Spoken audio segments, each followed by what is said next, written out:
opportunity to go to AEP, where I went there for my mentorship, where I got trained for over 8-9 years to become who I am today. A lot of times they have so many architectural firms into the country that will mentor you, and you find someone as a role model, like architect Okono, architect the late Caesar, the architect Marseille, all the architects were around. But today, looking at our country, you have less than 3 functional architectural firms into the country, or 4, if I can be corrected. How will our young graduate get the law book or the mentorship that we're talking about?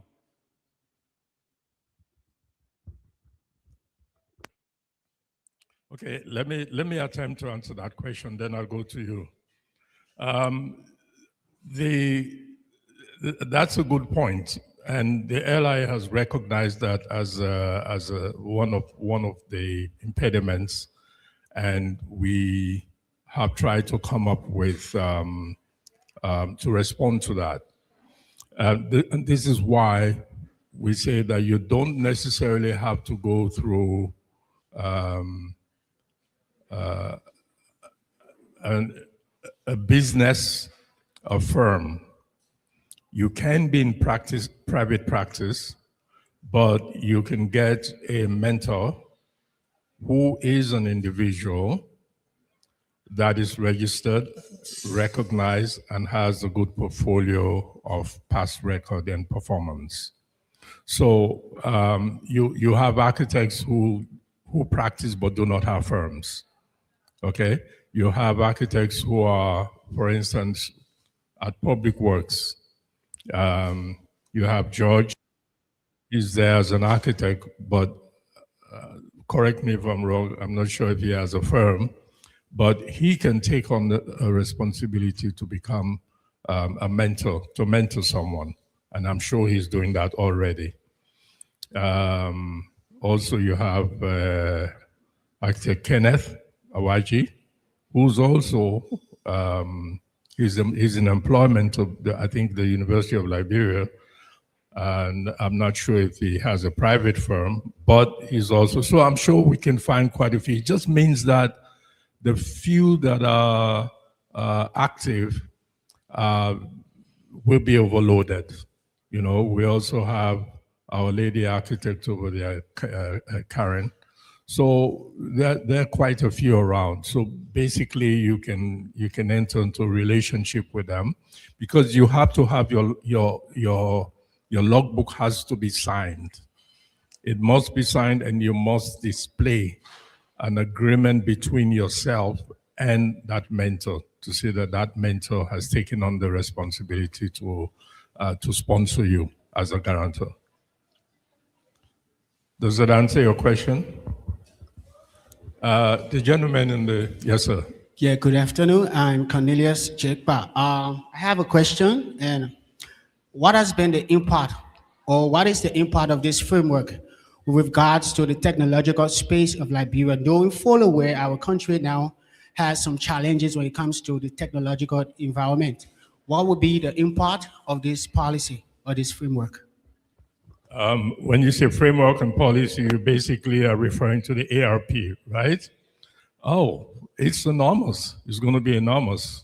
Because as you know, the first point that needs to be recognized is that there is a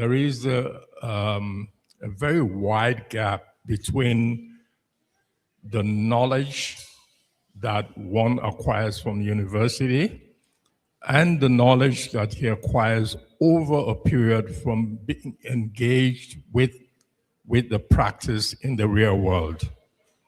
There's so much that is out there to learn that is not structurally available from the education that you get. Even though, yes, practical experiences are usually packaged and reprocessed and will enter the education field as part of what is to be imparted to students as knowledge. But usually there's so much. And also, honestly, practice of architecture is not 100% definitive. Because if it were definitive, you wouldn't have instances like having to go for arbitration or resolution of disputes, because disputes are endless. They can come in from every which way, and they need to be resolved. So, and they may even go beyond the boundaries of architecture and into the field of the legal profession. So that's where they get decided. And then you even get experts who will come in. So it's not in a small and cocooned area of knowledge. It's quite broad. That's one. And secondly, there's the uniformity of how we do what we do. We must get to know that there are do's and don'ts. The don'ts must not be done.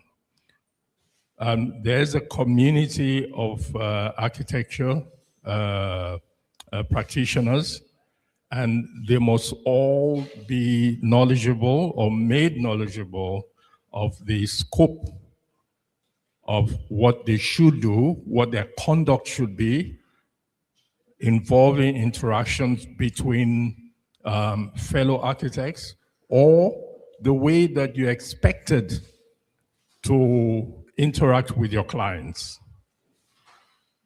This impacts on our morality frame of relationship, interpersonal, society-wise, you know. So all of these information that will filter down to us. So did I? Oh, I thought you were going to say something. Okay, so does that answer your question? Okay. Mr. O, Yes, sir. can I? Sure. Okay. So, how you talk about technology and impact? Mr. O have answered largely part of the question. I just want to be clear. Are you talking about, in terms of technology, is that what you're talking about, AI and 3D softwares and all those? Is that what you mean? Come, please give me the mic. I'm talking about the developmental phase where the framework is adding or integrating in that form of the technological environment. Well, you mean technological environment, or what I'm trying to get? Basic development, data science, these various fields, is it incorporated into this framework? The impact, is it impactful there? Okay, so you're talking about technology on a broad spectrum as to how it impact the field of architecture and the entire process. So, Mr. O, okay, a lot of clarity, but I just want to make it simple for the benefit of the students. So, with all of these advancement in technology, now you can do a whole drawing AI, but guess what? It's not going to be functional. I think the whole idea about architecture and the practice itself and the regulatory aspect of it, for which we're doing now, is to guide you from the academic to professional practice. Flashback, you will see that the computer came around in the 1990s, early 1980, and then later on, the software of AutoCAD and AutoCAD started evolving. But there were architects before them, and there were great architects before that time. So guess what? The concept of architecture did not change, and it will not change even with AI. You will see someone do a very beautiful picture, beautiful photo. I used to tell my students in first year, architecture is just beyond the graphics. And for those who have evolved, they know what I mean. Those who are evolved. So architecture is just beyond the graphics, it's beyond, but it's always laced. You always have to, as technology advances, you have to incorporate. Bear in mind that architecture is a multidisciplinary profession. So it's just not only the data science, you need it, you need other information, you need something. It plays within an environment. You're going to build in an environment, in a community. They will have swamps, there will be churches around, there will be different sectors around. how do you integrate the picture? How do you integrate that building to make it, the basic thing is to make it functional. Some of you will start with form a function to make it functional. Bear in mind the security of that place, the comfort of the end user, and there's a whole lot. So you will tie into it everything I have to do with the environment, the society, the psychology, they all tie in. So technology is one key aspect that will evolve as architecture evolve. But technology alone cannot do the work of architecture. There's a reason why you have to go through a formal academic program that blend all of those together. And there's a reason why the ARE, the ARP is here to be able to guide you, to keep the principle and keep what you learn and how you need to be a professional architect. So I hope it answered the questions. Thank you. Thank you, Mr. O'Connor, for the time. I'd like to have some questions directed, in case there are any such, to our platform guests. But very quickly, now, I think this platform provides for members to be able to come together, exchange ideas and knowledge. So we do have what we call continuing professional development, CPDs. So these CPDs will be held, sessions will be held from time to time, and it will be compulsory among the members. And those CPDs will serve as a conduit for presentations to be made on new technological advancements, new materials, new building technology systems, etc., etc. Okay, so the platform will provide the means for that to happen. Okay, can we have questions that, okay, sorry. Yes. Okay. All protocols duly observed. Please, I am speaking concerning the AIP program. Yes. I want to confirm from the able body what they have done in these 4 areas, or what they have put in place in the documents in these 4 areas that will help integrate the students.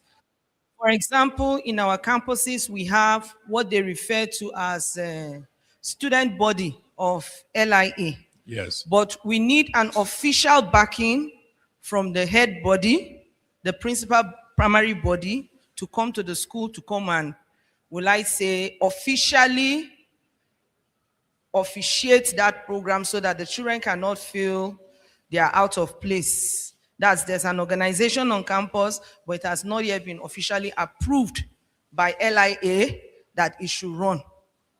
Student chapter of LIA. Then the second one is, what have LIA done to help us concerning scholarship backing? Most of these students, I'm seeing them, most of the new ones we're having now, they are within the ages range of 16 to 22. Some of them, yes, they are supposed to be taken care of by their parents, but the situation we are in the country makes it inevitably impossible. So for that reason, is there any way the organization, or has the organization thought of putting in place a scholarship scheme to aid outstanding students to continue in their pursuit of education in architecture? Then the third one is synchronization. What we presented before at the beginning, I really appreciate it. At least this time around, we have it itemized of the course contents that we are supposed to be teaching in school. But is there any way we can have a synchronized course content that we can be using in our schools, so that it may not matter the time you teach that topic or teach that content, but what matters is before the child or the student graduates from architecture, they must have had the foundation. Then the third one is distribution of logbooks. The fourth one, sorry, thank you, sir. The fourth one is the distribution of logbooks. Has LIA provided any logbook that is standard for us that they would distribute to universities so that anybody coming from the university to do an internship, architectural firms will actually know that, oh, once you are taking this book, you are being assigned to an architectural firm, and this is what you must use to bring back to the school. Thank you. Thank you. We will answer your questions, or at least we'll try to answer those questions. But I'd like to refer to our platform guests. If there are any questions, if you're in a hurry to leave, are you in a haste to leave? Or I just want to have questions entertained that you can respond to based on the messages that we're given. Are there any questions? The Minister of Public Works. Yes. Okay. I'd like to appreciate the Minister of Public Works. He spoke very well. But my concern is the enforcement aspect. Because we as architects in the country, we all a job.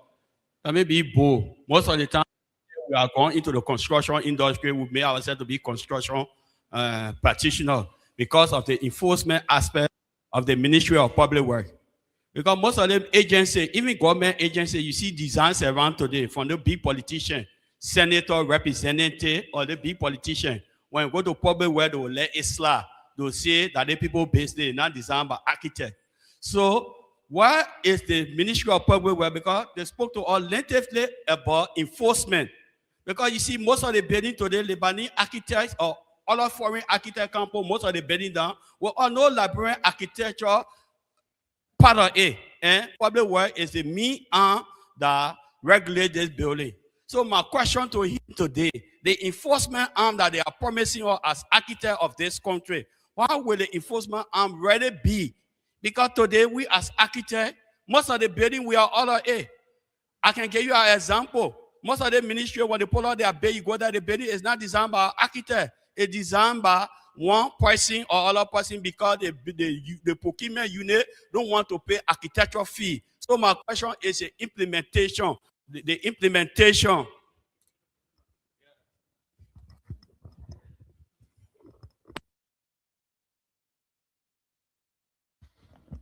So thank you. I think in most enforcement, like you said, what is the ministry doing to safeguard the Liberian architects? I think that's why we are here for the choice of a better way. I think that's why I think this forum set the pace to safeguard or protect our Liberian architects. But let's just put some things in context, right? The Ministry of Public Works is a public institution that guards or regulates both the private and the public sector, right? So you talk about private or you see other joints that come with foreign architects. One of the key requirements for the Ministry of Public Works when it comes to permitting is the fact that there is no foreign drawing that comes and get permitted without a national or an architect, registered architect of Republic of Liberia stamp on it. So in most cases, those foreign drawings lays with a Liberian architect, review those drawings and have it stamped before it get permitted.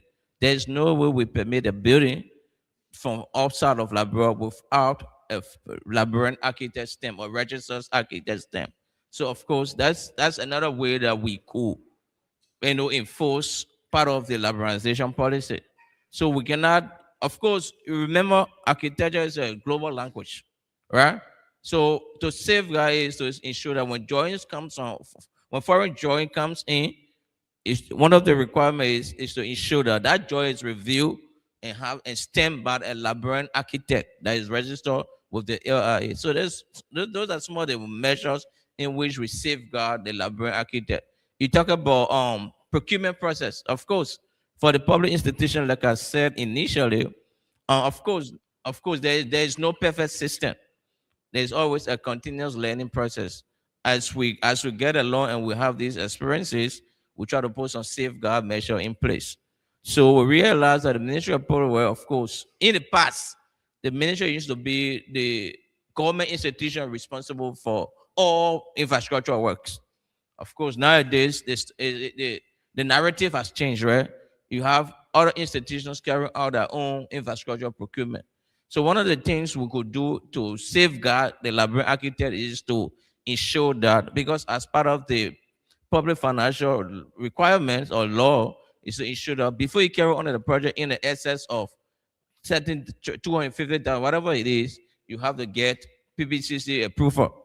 So we have coordinated with the Public Procurement Concession Commission that as part of the checklist to have that approval, if the Ministry of Health is carrying on a procurement process to build a health clinic, a health facility anywhere, one of the requirements is to ensure that those institutions have made the minimum requirement with respect to safeguarding library architecture. So, say for example, as part of the key staffing, one of the key staff you have, it should be a registered architect from the Library Institute of Architects. So the PBCs will look at those requirements.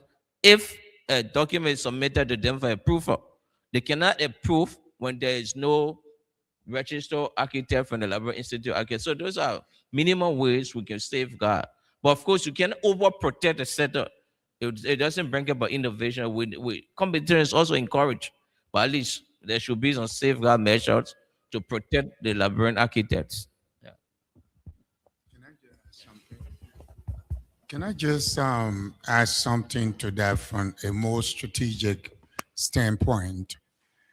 And just to help to support the enforcement aspect, I was thinking whether the issue of sector coordination becomes very critical in a sense, because you have different players.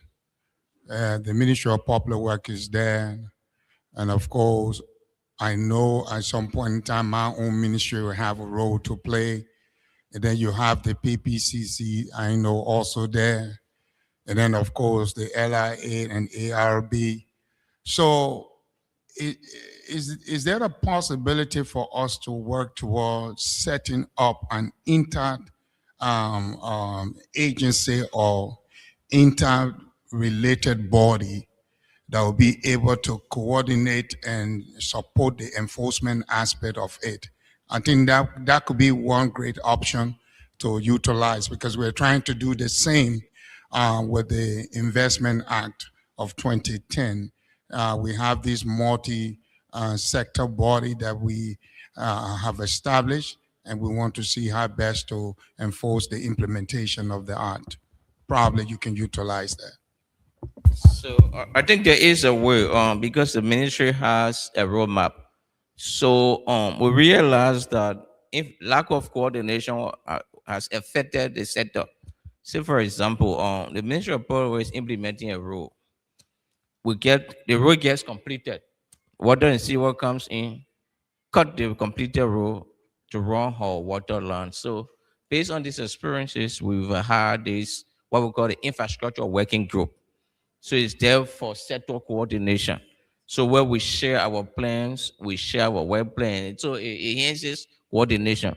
I think the same can be replicated when it comes to the LRA and all other sectors. So we could, because of course, as an institution, we can take the lead to ensure that we bring all of the sectors under one umbrella. The Liberia Institute of Architects, the Engineering Society of Liberia, the Association of Liberian Construction Contractors. We have this working group to enhance this coordination framework. But it's something that I take note of, and then I'll reach out to the minister, and then we can push it further. But yes, it is possible. So, Mr. O, I just want to add something that he didn't mention. So the question is, what is Public Works doing? He laid out most of the things Public Works is currently doing. I just want to add another initiative that is currently in addition to the building codes, which is going to be a major one, enforcement tools. So the Ministry of Public Works, through the Bureau of Construction, is also developing a proposal, what we call the third-tier enforcement proposal. Like the way you can hire a firm to go and do construction. So we will be hiring regulatory firms. An architecture firm can be hired as a regulatory firm, maybe in a county, because they have the training, they have the expertise, and they have the capacity. So to be able to regulate the building sector, we don't have a representative that can have a contract with the government through the Ministry of Public Works, We're looking at that to be able to regulate that sector, because the government alone cannot employ everybody and will not be able to cover every sector of the country. So that is something under review and is being considered. Thank you. Mr. Kon. Hello, I want to add to public works regulations that will enhance or maybe doing better business. We're having some problems in the business sector with clients coming to architects and why have you go into public work with respect to the permit fees. Public works have permit fees. EPA requesting permit fee, or land commissioner requesting permit fees. All these fees here, my suggestion to the Ministry of Commerce also too, that we can synchronize it. Because those fees go to government coffers. The government can say, okay, we here mark 10% go to public works, 15% go to this place. Don't we have a one-shot stop that client will go? Because of that, people are refusing to go for permitting. They are shying away. So it's becoming a burden also to in the implementation and the enforcement. So I want for the public works and Ministry of Commerce to look at it.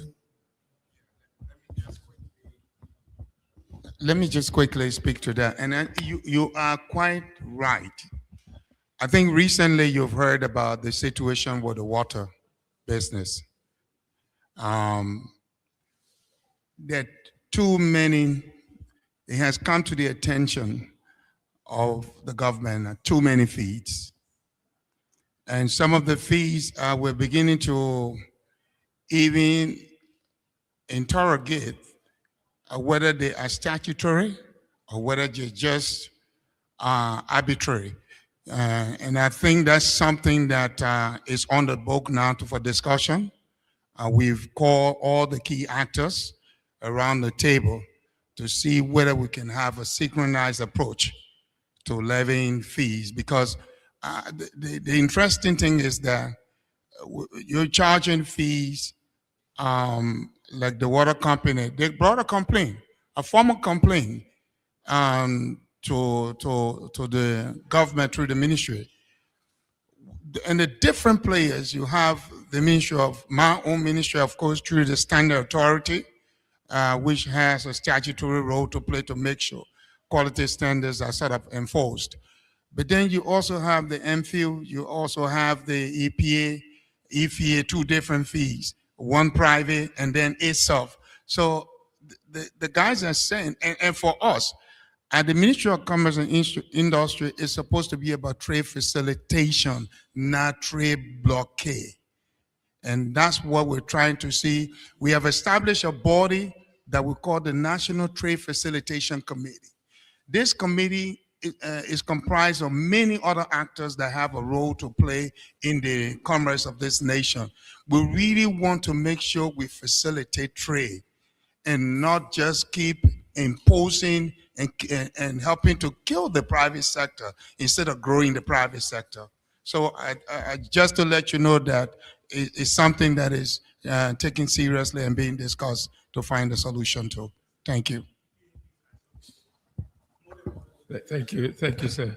We need to move on.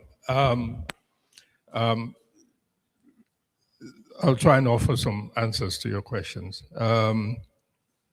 What is the LI putting in place to empower student bodies in the University of Liberia? I do know that we have initiated processes to engage the two institutions. And I think Alex Massey and myself, I think we had a meeting at Stella Maris, and I think there was a follow-up communication to that. So if you could do some follow-up on that, we would appreciate that. So yes, we have in our bylaws provisions for student chapters. So the LI is very much interested in making sure that those two student chapters do come on board. And the same would apply to the University of Liberia. University of LI student chapters, okay. Scholarship backing. I find it very difficult to speak to this. But I would say that we can take note of it. My colleagues are actually listening, those who are in key decision-making positions in the LIA are listening to this session activities, and they will take note of it and we will respond to it. Thank you for that. Synchronization of course contents. Now, these course contents as are in the PLP, right? Those are areas of knowledge that we expect the graduates who are in the ARP program, the ARP, to have been either through their education or through their practice experience to actually be armed with in order to be able to deal with the practice level of architecture. So yes, in terms of flow of information, it would be good for the universities to sort of use that as a trigger to say these are some of the areas that we have to ensure that our students are armed with as they get prepared to face the industry. Now, an important aspect which is to be said here is that one of the prime responsibilities of the LIA is to work with NCHE on the accreditation process. So during that, the LIA will have the opportunity to work with institutions to look into the curriculum that they have and then have discussions on the adequacy of those curriculum subjects in terms of course content relative to the scope of knowledge that students are expected to have. Then distribution of logbook. Now, in these days of what do you call it? Internet technology, the logbooks are the logbook in its final form. When we do have it, will be. I think there's one on our website already, so you can actually go there and download. Yeah. So, in my days, we had to buy them from the university. But now you can actually go on the website and just download it, and then that's it.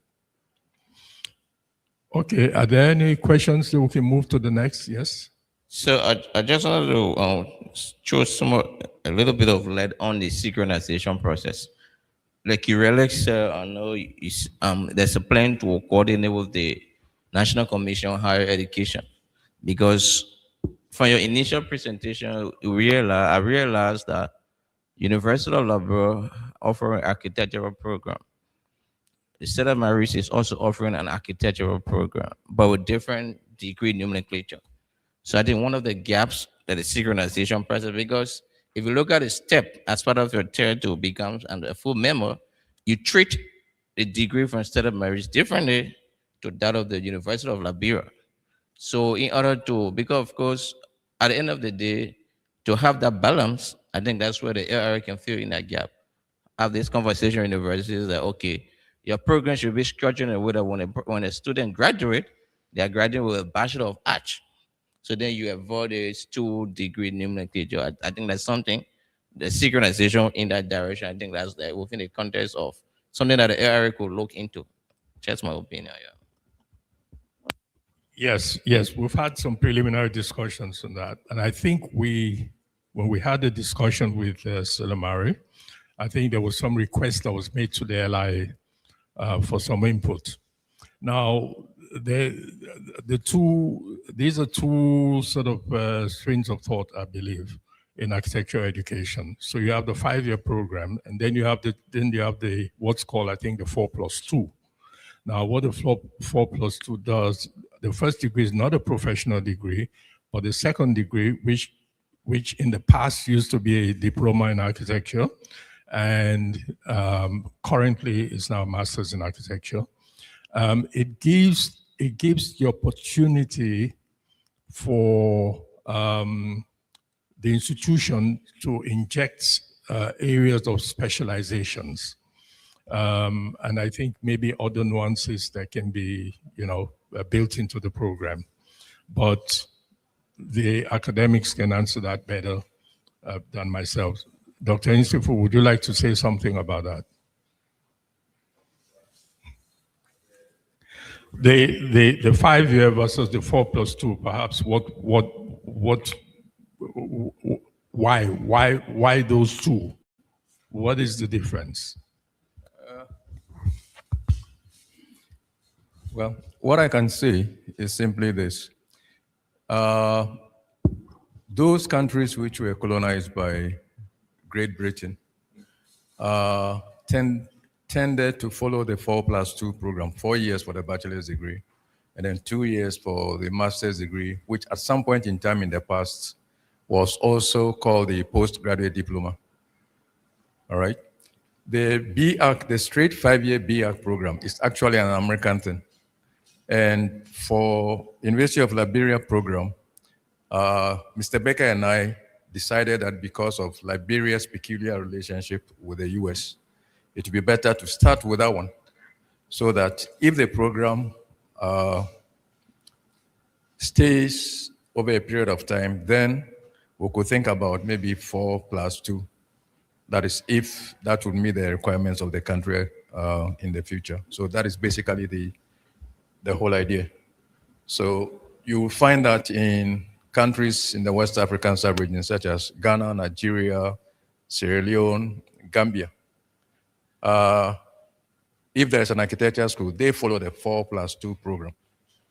And Liberia, because, as I said, of its peculiar relationship with the US, we opted for the 5-year BArch program. So, sir, that's the answer. But I think it still doesn't answer the question about the synchronization. I think this is a conversation to be had. So maybe we can look forward to further engagement with the LIA on that matter. Okay. If we're done with this, can we move to the next, please? Yeah, I have a quick question. Yes. So maybe this one may go directly to the minister. If a foreign architect design a building and send it to Liberia to be constructed, and it passes the Ministry of Public Works, and lists with a local architect, and it's being passed and start construction, if there is a liability, who takes the liability or credit for that design?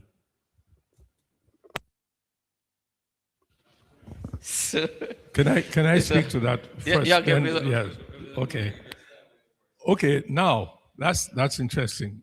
The foreign architect in the LI handbook, which is yet to come. There's another handbook, a practice handbook, which is yet to come. There's a section there that's called permitted architects. A permitted architect is given a permit to carry out a project as a special assignment. Now, on the basis of reciprocity, that architect and the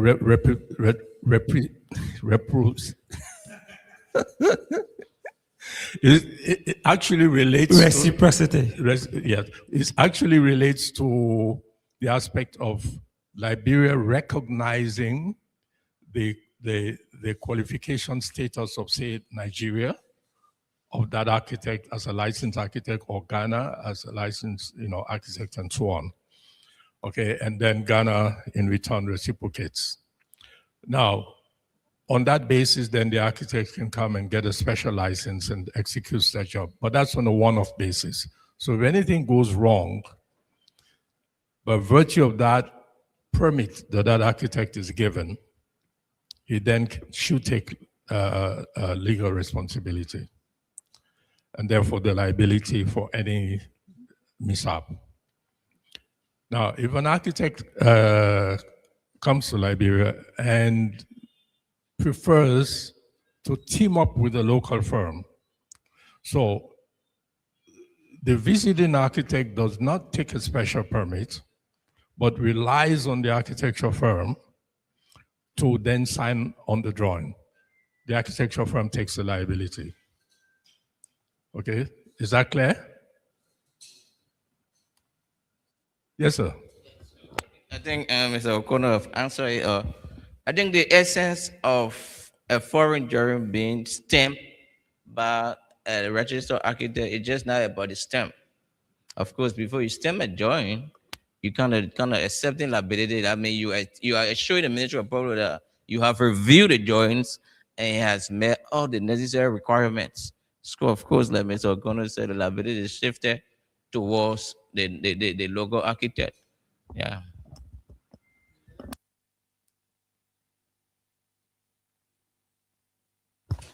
There was similar situation that I found myself in like that too.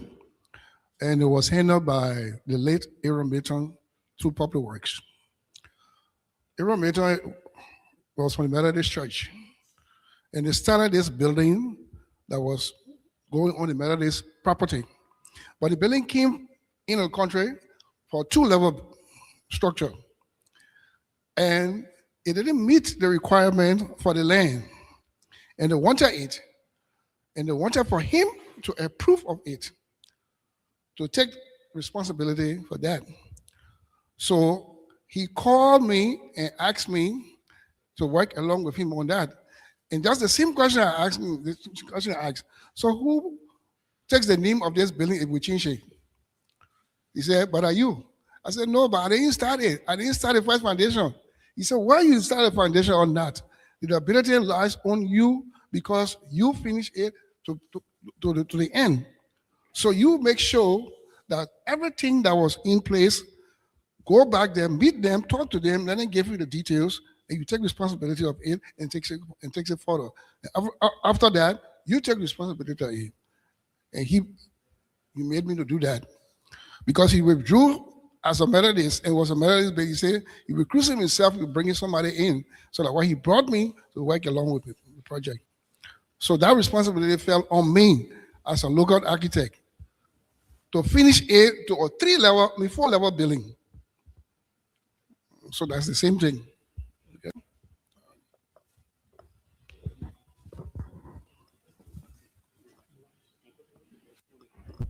Yeah, my question came in twofold: credits and liabilities. Yeah, so you only address liability. So in terms of credit, who name goes with the building? Can I attempt? Okay. So, if I take liability, I take credits. Simple as that. If I want to take ability at any level, I take credits. I remember I was doing a work for somebody recently, and they brought a design from Cameroon. So, and the design came from Cameroon. We went to the land, but the first thing we are taught in architecture was that you visit the site at least once, do all the measurements. Sometimes the surveyor can lie. And it was the same. They had 165, but it was 155. So the building could not fit in the place. The owner asked that we see if we can adjust. So the same thing, we had to do everything. But then when it came to adjusting it and liaising with an architect to register to get it through, the person took the name. They took the credits.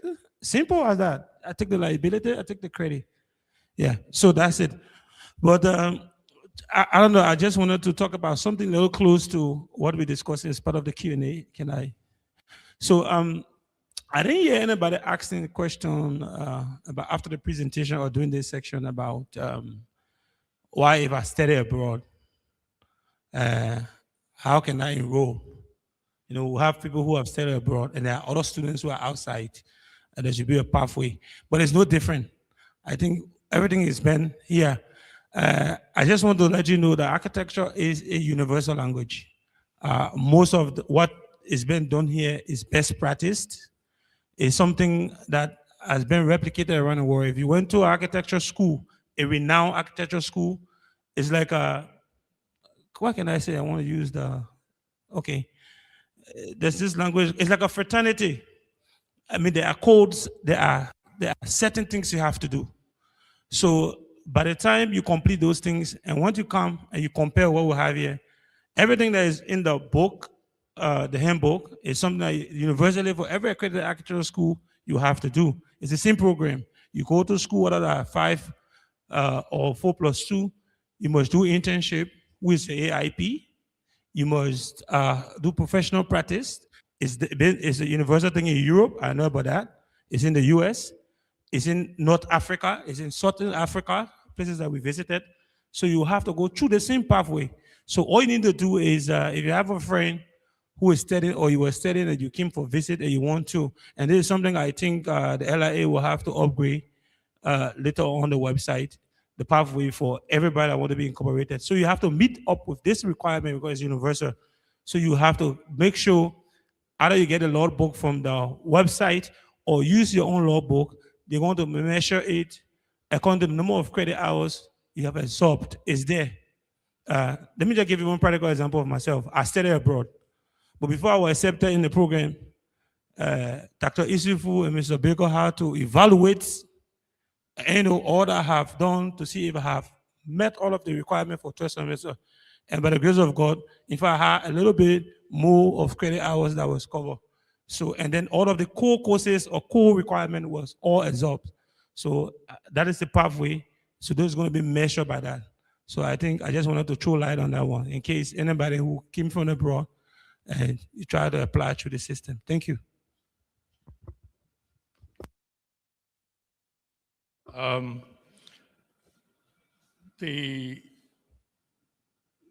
The question on PPTP. Does anyone have any questions? Yes.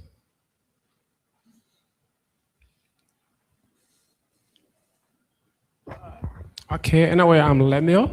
So in Liberia, everyone is referred to as an engineer. So I don't know what is the strategy that LIA is implementing to sell the profession that even someone that is as far as Maryland or Grand Chita can know that there is a group called architects in Liberia, their roles and responsibility. What is the strategy the Institute is trying to put in place to sell professional bodies? Okay, I will throw out a question as well. And hopefully Ministry of Public Works can answer that question. And this is the question I've always asked. If you look at the RFP of especially World Bank projects, you will see a building project and you may not see the role of an architect. You may see an architectural engineer. And I remember some time ago we put in for a project and I had myself in there as the team leader architect. And our proposal was rejected on the grounds that I do not have the qualification of the engineer, even though there was no architect required for the project, and I do not have the qualification of an engineer. So it's very confusing. I don't know where that is coming from. So if it happens at that level, you can imagine that it has filtered all the way down to the common man. So I'm as baffled as you are. If anyone can answer that question, I'll be happy. Sir. So thank you. I think for most of the federal projects, maybe federal construction, right, especially from the World Bank end, I think in most cases you realize it depends on the approach. So if the contract was meant for a design and maybe they need a design and build, I think some of the requirement, and I think that's why after today, that's why the coordination should be strengthened because we have always had this. I think the ALCs have this conversation of participating in the review process of a bidding document because most of these multilateral requirements kind of strangulate the local and professionals. So I think for a design project, I think one of the key requirements is for that person to have qualifications in architecture. But again, in the past, we have not had the architects art legislature and so forth. We are a government institution. When you're speaking to these multilateral institutions, they always ask, what's the law that back you or what's the supporting? I mean, there's some kind of legal basis for certain decision. So I think with the passage of the Architect Act, I think this conversation can be raised, and then we can quote the required section of the law. But of course, that's where the coordination between the Ministry of Public Works and the LRA comes in. If we have a very good structure and in the bidding document there are requirements, I think it will be prudent enough for the Ministry of Public Works to reach to this LRA to say, okay, we are carrying on this project and these are the requirements. Can they review and suggest to the ministry? But of course, some of these things have been happening. But again, like his question said, what distinguishes person to become an architect? Because everyone is an engineer in Liberia, of course. I think today set the basis, the presentations, all of this information that in order to become a registered architect, these are steps. But first, we had an unregulated set that let us acknowledge that.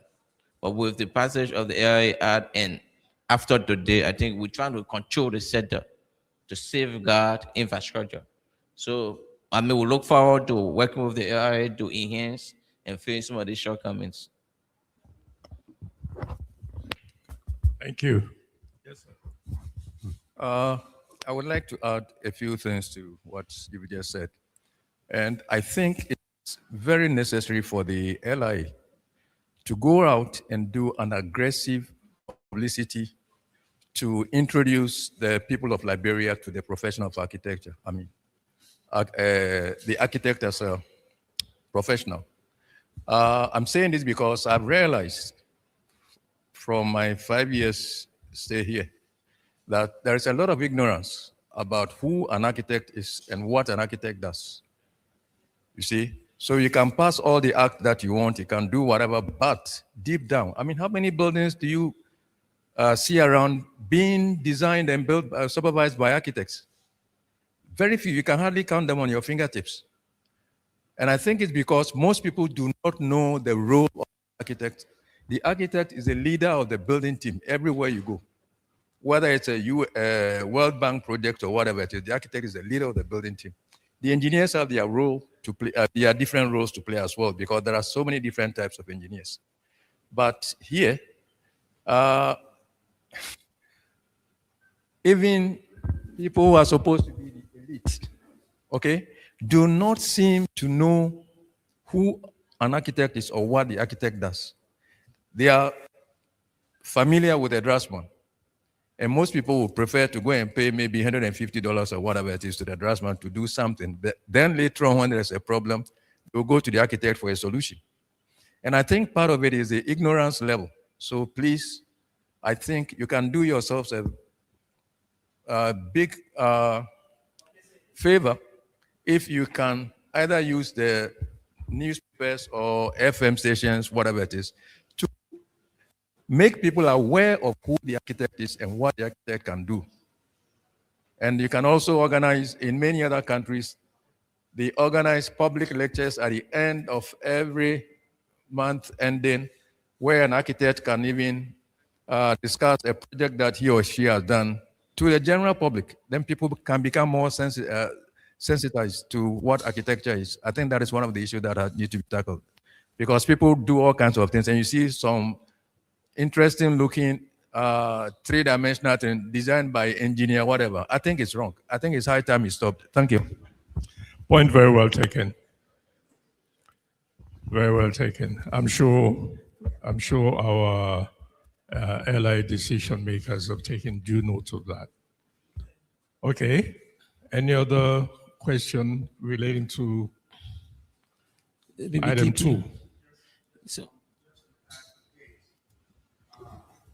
Coming from the program and based point of view, the publicity he talks about will require your body to develop a clear communication strategy on the implementation of the act and the mandate of your institution communication strategy. You need to do that. Thank you. A plus to what Ben said is that I think because thank God I have an opportunity to work in government. So, and I work on some of the World Bank projects. So I know very well that you go back and forth with the bank to correct some of these things. And the ministry, the host country recommendation is taken into high consideration. So I think the Ministry of Public Works and other land ministries that are doing construction projects can be able to make this. I can remember one of the projects, I think there's a corner that one with the RIs. So they asked Public Works to prepare the TOR. So in that TOR, we put the architect stuff there, and we told them it should be this way. So they accepted it. So I think we can start from the government angle, and there's a recommendation. They help lead on that process. Now that we have the understanding of the role of an architect, like Dr. Isufu said, people take architect just be draftsmen. Oh, can't draw the one for me. They don't know that the entire process of that building to make it comfortable, to make it safe and functional starts with the architect and ends with him. So that's it. Thank you. Okay, I think maybe the LI needs to be more aggressive and write to the World Bank. Maybe we could take up the matter with the World Bank and make some inquiries. Why this? And seek to get an answer. Yes, sir. Good afternoon. I'm Sekou Kamara from the Stella Marie Polytechnic University.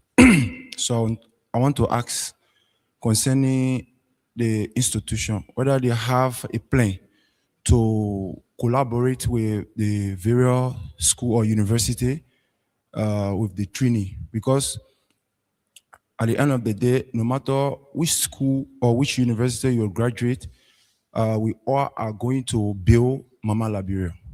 So as an institution, whether they have planned to collaborate with school to be able to train and carry on other activities in order to meet up with the requirement.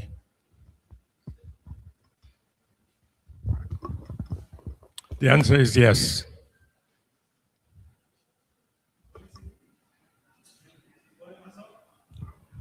I said yes. The answer is yes. Yes, sir.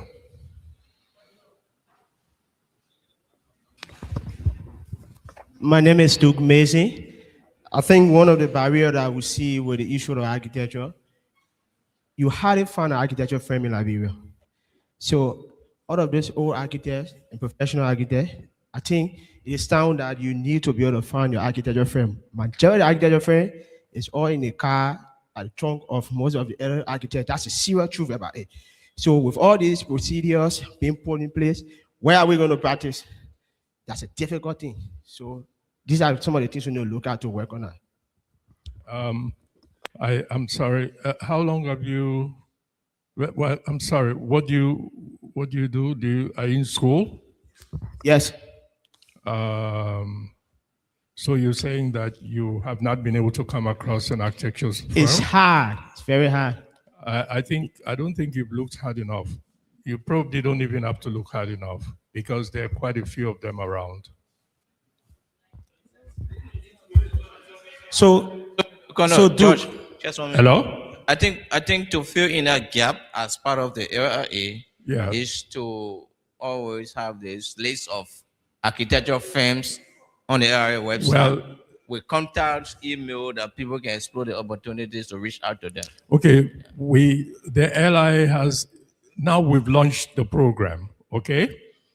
And part of the responsibility of the LRA, which is one of the outputs. One of the outputs is to come up with 2 registers, a register of licensed architects and a register of engineering, of architecture firms, okay?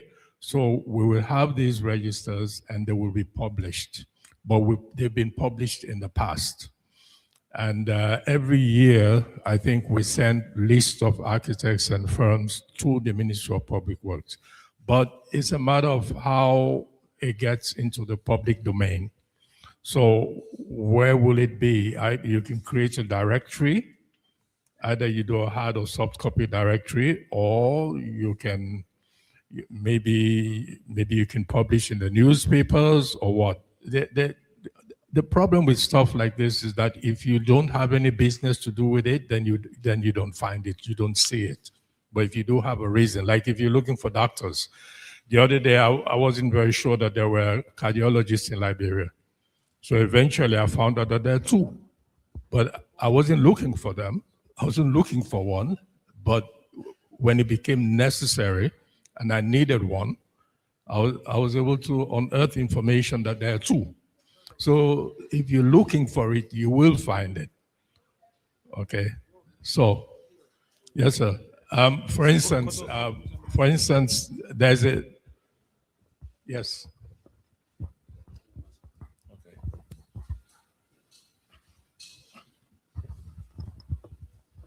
I'm Alex Massey, a member of the ARB. My question goes to Public Works in the context of enforcement.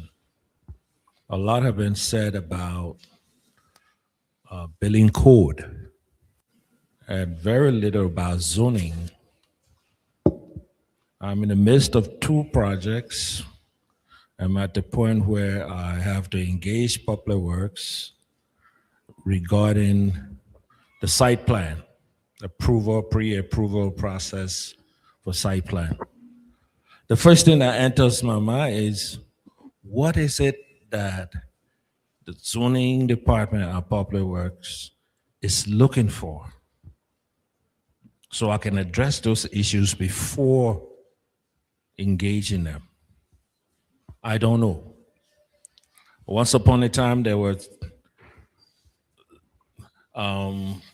some issues about the 1957, 1958 zoning resolution. Some people argue that it would not pass. Other people say it would pass. We don't know. And even if it were passed, I have yet to see a zoning map. And so in many ways, if you have resolution without a map, then zoning is incomplete. So we need to address the issue of zoning in this country, because you cannot enforce anything if you don't have something to turn to. So to the ministry, I think, and that is, it's incumbent upon you to try to address the issue of zoning in our country. Thank you. So thank you, Architect Massey. I think that's a good point. As an urban planner, someone who studied urban planning, I realized, of course, there is no way we shy away from shortcomings. So the 1958 zoning law we talk about every May, I asked, where is the map? Because there is no way you enforce a zoning law without a zoning map. So where do you reference which zone should be what?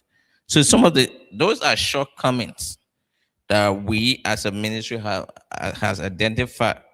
Notwithstanding, where in the absence of a law, the ministry is also clothed with the statutory responsibility to develop regulations, because you cannot leave the sector open-ended. So we have come up with regulations, and there is a zoning law that has been passed. But again, there is no zoning map, which poses another shortcoming. Notwithstanding, the zoning law also gives the ministry the statutory responsibility to develop regulations, and we have developed some regulations. I think it has been approved by cabinet and has been gazetted by the Ministry of Foreign Affairs.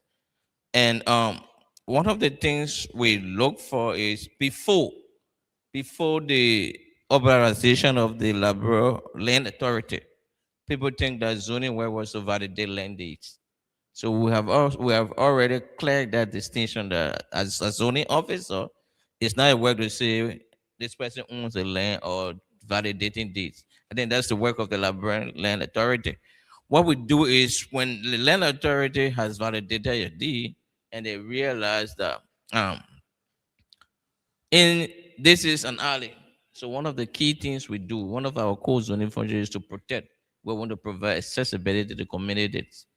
And also, I don't know the specific case you're referencing, but of course, you cannot build in the government right away. So we tend to, as part of our zoning function, is to ensure that we protect the government right away, and also realize that the proliferation of stores just in the front view. So as part of those regulations, we try to address some of those shortcomings to protect our front views. Where every country you go to, there are regulations in a particular place, certain minimum requirement of a structure should be built in a particular place. So the ministry has taken steps to develop regulations that will ensure that in a particular place, certain minimum standards of construction should be met. So on the basis, I think those are things that the ministries look for. So for example, if you submit your bidding for permit, and you on that building, you give us the site plan, and you give us a valid deed. So we go on site to measure, for example, the right of way, the offset distance from the right of way to ensure that you are whether what you want to build is appropriate in accordance with. So that a lot of processes we look for.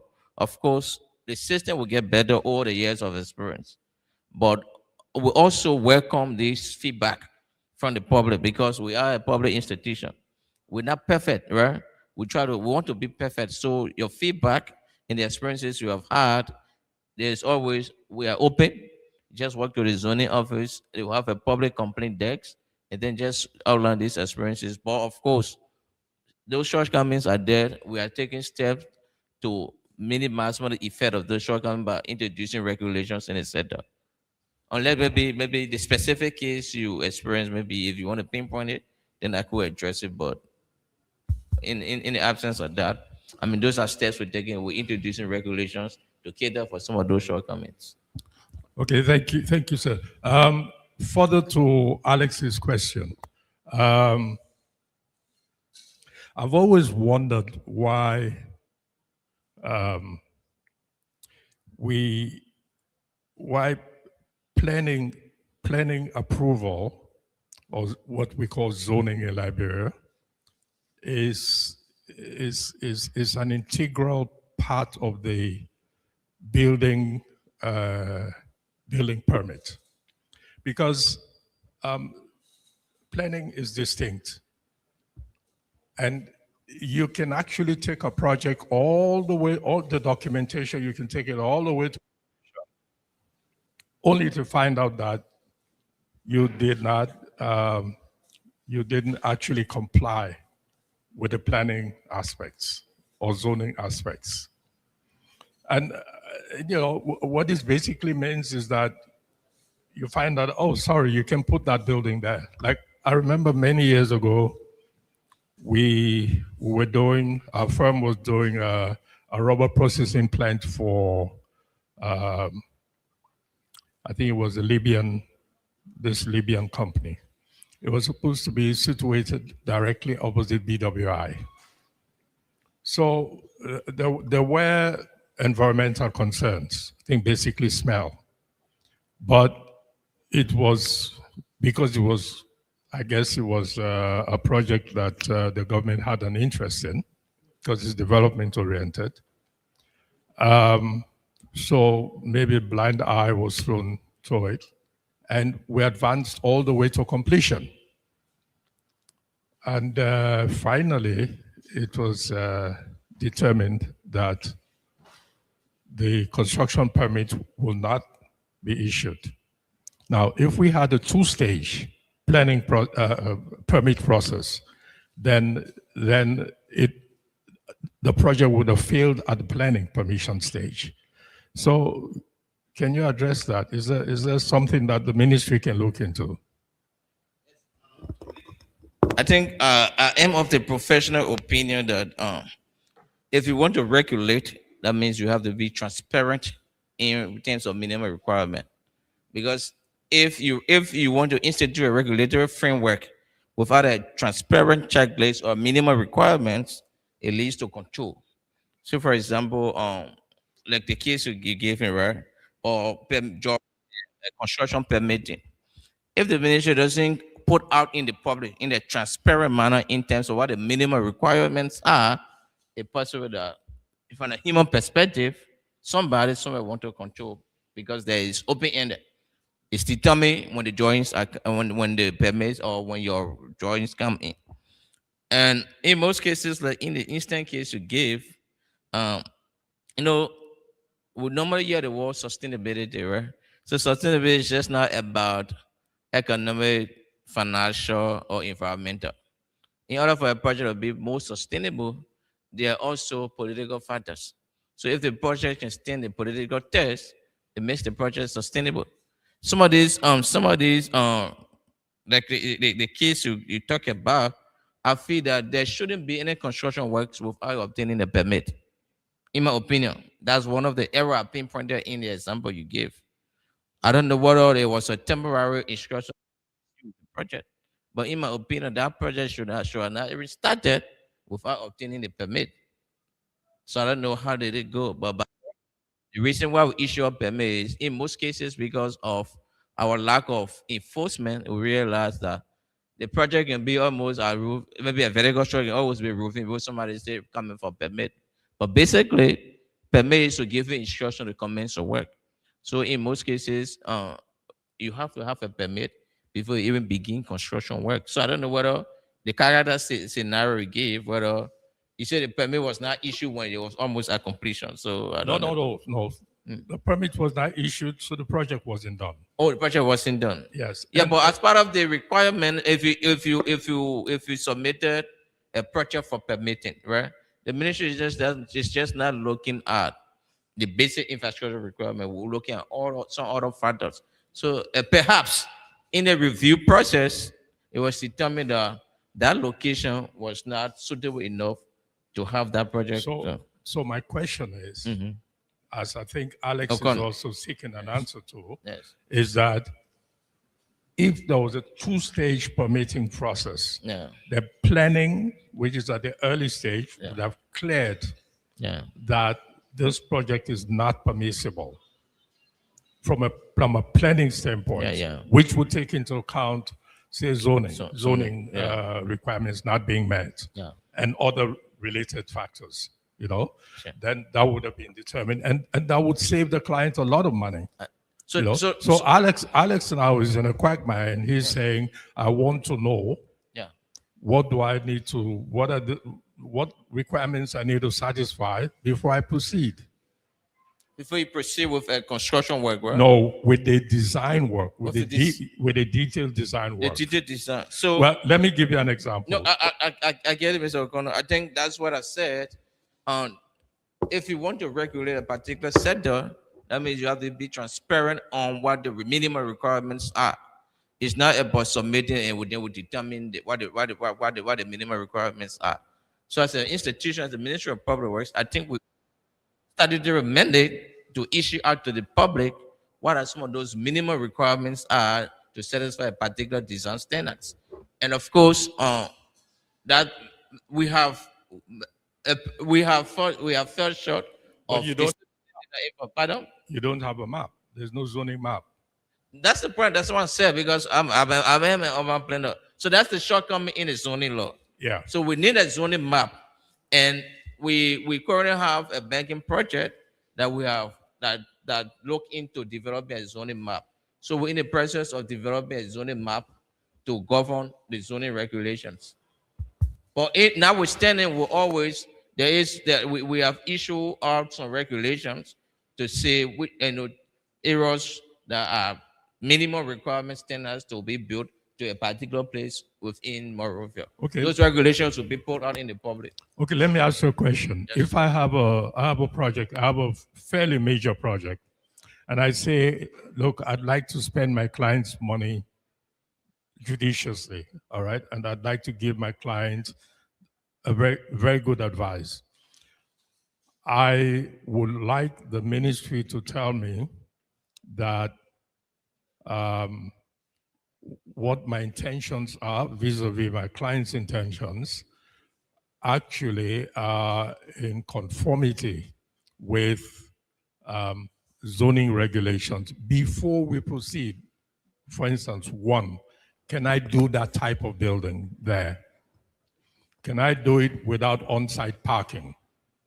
How many floors are the maximum number of I can go to? What are the setbacks? I'd like all of this cleared before I proceed with the building. Because if not, I'll go and do it all, and then you tell me, sorry, So, Ben? I'm not going to permit it. Yeah, so Mr. O? I come in, George. I think you're coming.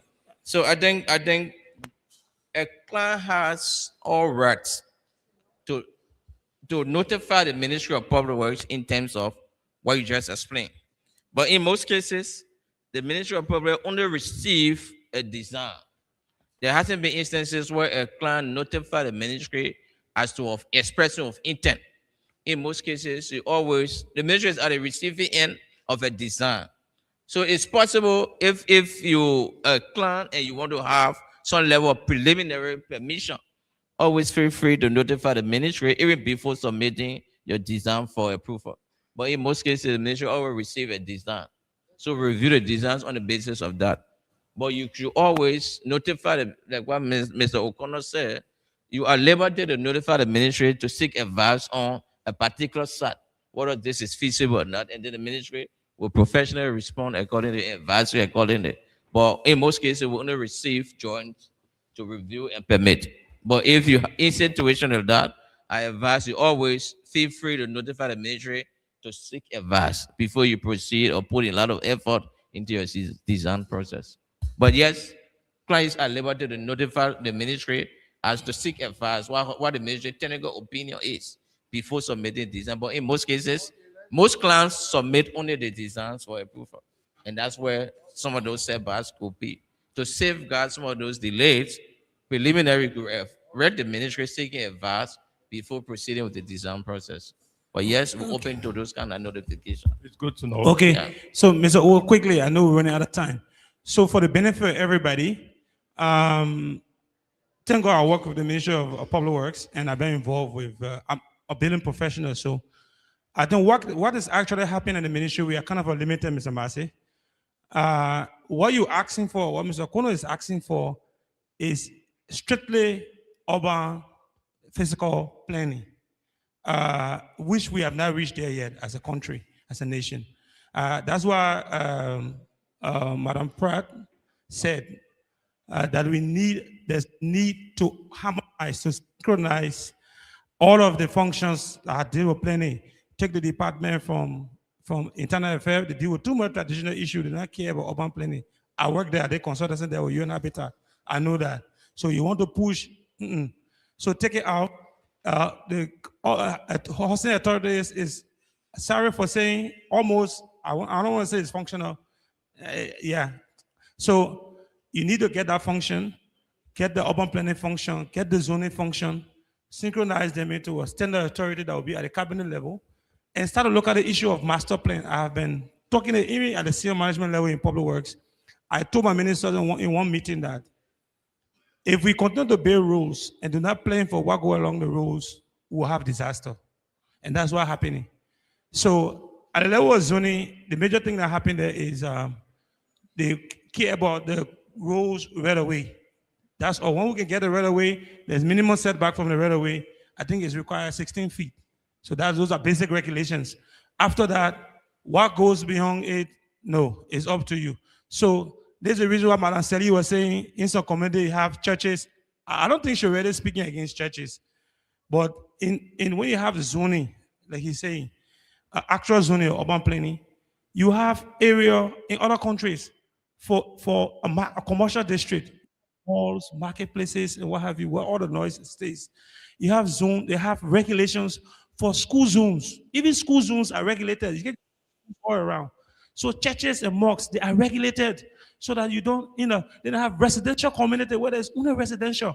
You have 2 level, 1 level based on or test or study that have been done within that. That will come with this geotechnical and all of that. But we don't have that now. Now we just based on the structural department, probably will look at your soil test, look at the geotechnical information, say, okay, you can go 2-story, 3-story, but there's more than that. So I just wanted to close up on that. I think Thank the you.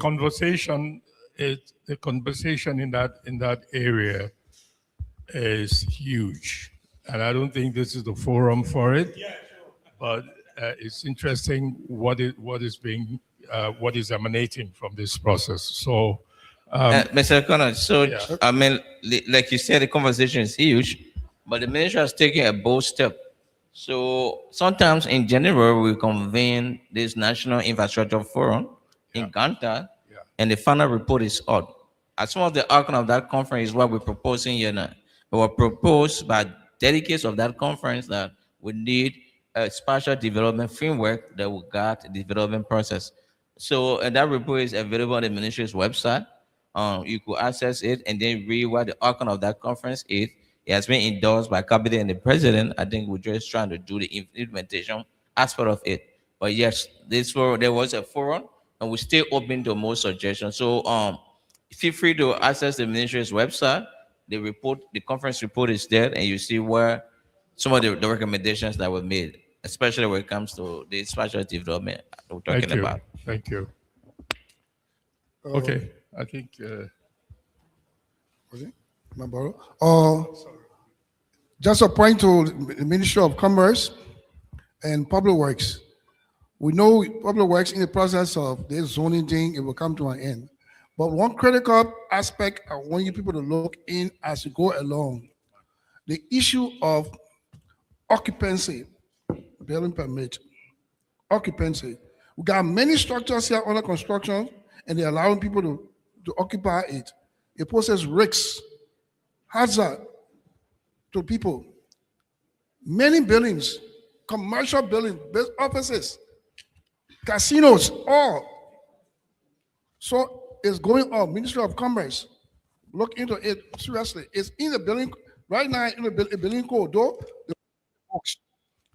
the 1958 that we're using it there, you must have occupancy permit.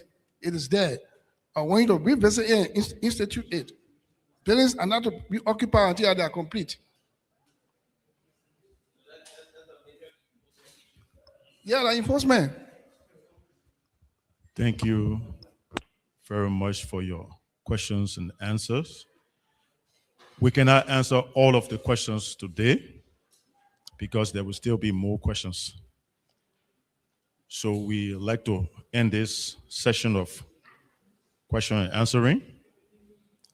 And we would like to ask our senior architect Sylvana O'Connor, to take a little bit of rest because he's going to come back.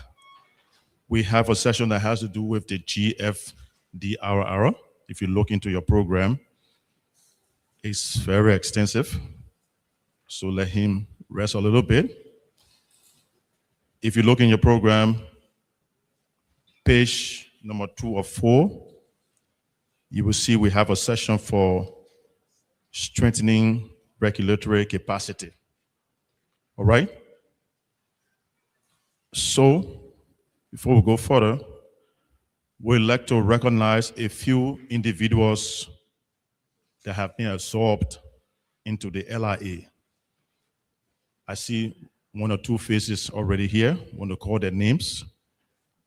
Abdullah Jallo, Brian Gore, Edmond Lloyd, Gamayu Zoka, Joyce William Nkisia, Tafiti Zeze, Fee Matthew, Aliuviu Kamukai. These individuals have passed the interview and they have been admitted into the LIA, and want to recognize them today. I want to say to you that if you are a graduate of probably the Stella Maris Polytechnic, or I think the early program is still ongoing, but if you're a graduate, even if you graduate from outside, the LIA has a website you can go to the LIA website and then you can download the form. You fill in the form based on your capacity, and then you can submit your credentials, and then we'll schedule an interview for you. And if you pass the interview, you also will be admitted into the LIA. With that said, Architect O'Connor, are you ready?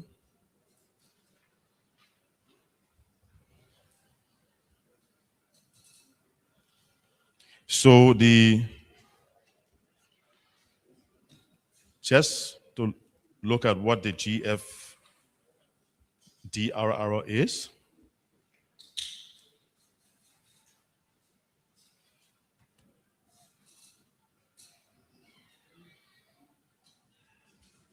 So the GFDRR, I know you may ask that question, is the Global Facility for Disaster Reduction and Recovery. The Global Facility for Disaster Reduction and Recovery. Architect O'Connor? Okay, in the meantime, since he's preparing himself to come to the podium, our representative from the Ministry of Public Works was already in flight. He was saying something, so we can give him that chance to end his statement based on the questions you guys asked. And we can be dwelling on that until our architect can come to the stage. Sir? You still want to ask a question? Okay. Okay. What's your name? Microphone.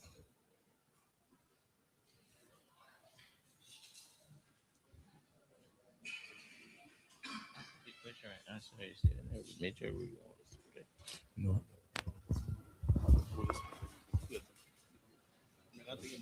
Yes, go ahead.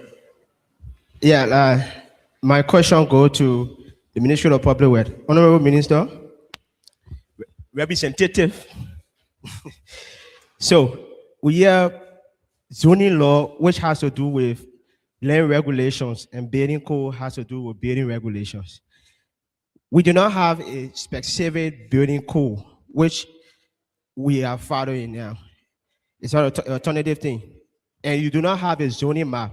How do this coincide in terms of the built environment in Liberia? How soon are you people going to do this? Will it not be too risky in future to come, like the issue we have with Mauritius now in terms of planning and people being all over the places? So how far and how long will you people take? And you are not stopping people from building the kinds of building coming your way. So if you are about to be able to come up with building codes and zoning law, so how do this law be applied to people who have already built our places? Okay, so I think you cannot. I think the lawyers have something called ex post facto law and the jury law and so forth. So you cannot punish someone for instituting an act when there wasn't law after the law has been passed. Notwithstanding, right? Say for example, in the new zoning law, because we have already amended. It has been passed by the legislature. I think the president just gave us the regulations to implement the new zoning law. Like I said, we currently have some regulations out because we realized that in the absence of the building code and the zoning law, we cannot just leave the sector unregulated. So we come up with regulations, and there are regulations on the minimum requirements of a particular building in a particular location. Like I referenced, most of our front views, we realize are only stilts. So we are now saying, in order to give the front views, if you were to look at single, most of our front views, you see the still done residential, or it just become a norm. So based on these experiences, we can issue some regulations, at least to improve the sector. But specifically, the building law should tie the building codes, in my opinion, is more effective when you have an efficient and functioning zoning laws. And right now, the current zoning law, in the absence of a zoning map, we cannot. most often you realize that more is misuse. Where we're designated for industrial place, we have residential. So it's a mix of stuff. So from I think because we currently have a project called the Labrador Urban Resilient Project that currently sponsoring the development of the zoning map. So from the last review we did, I think by end of 2028, we should have a functioning zoning code, a building code, and a functioning zoning law with a covenant zoning map. So the timeline is to from now to 2028. I think we should have that in place. In the absence of that, we'll always come up with regular regulations to safeguard and guard future development.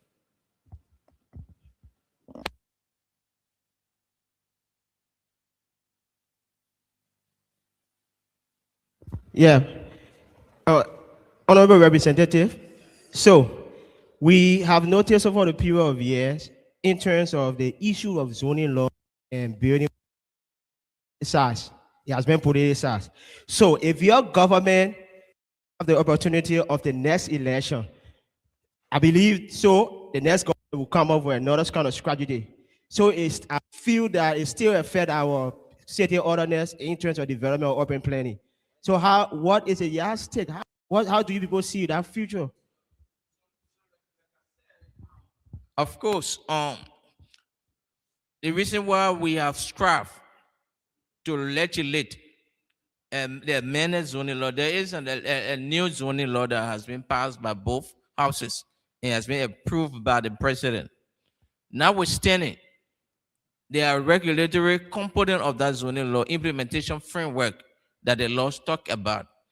And the president has given the approval by the ministry to the Ministry of Public Works to proceed with the implementation component of it. And as part of the implementation framework is to issue regulations. And that regulations, of course, it will be approved by the president, but it's already embedded into the new zoning law. However, there were some shortcomings that the zoning laws talk about, for which they asked the Ministry of Public Works to come with regulations until the final zoning law is finalized. But there is a new zoning law that speaks to some of those shortcomings that the previous laws did not address.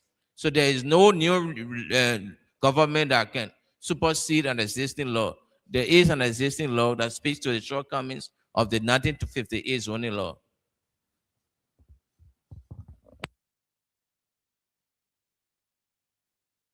So the question and answer session is officially closed now. I'd like you to turn to page 2 of 4 within your program booklet as we welcome architect Sylvanus O'Connor again to propound on this subject.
Okay. This session, in the program, it calls for strengthening regulatory capacity, and it calls for technical dialogue on the subject. What we've been discussing in the latter part of the previous, the Q&A, will also sort of relates to this section. Now,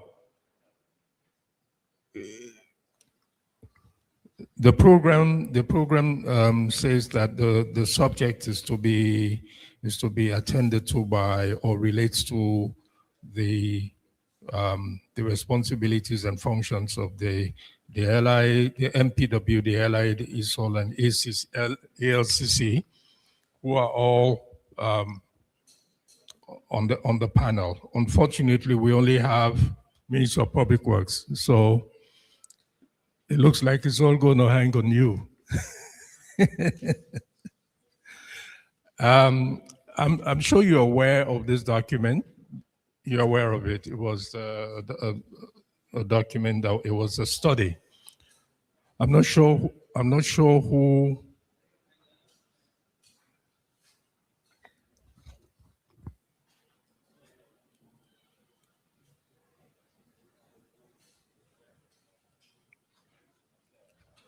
The study was conducted by the World Bank, and it was a strategic documentation.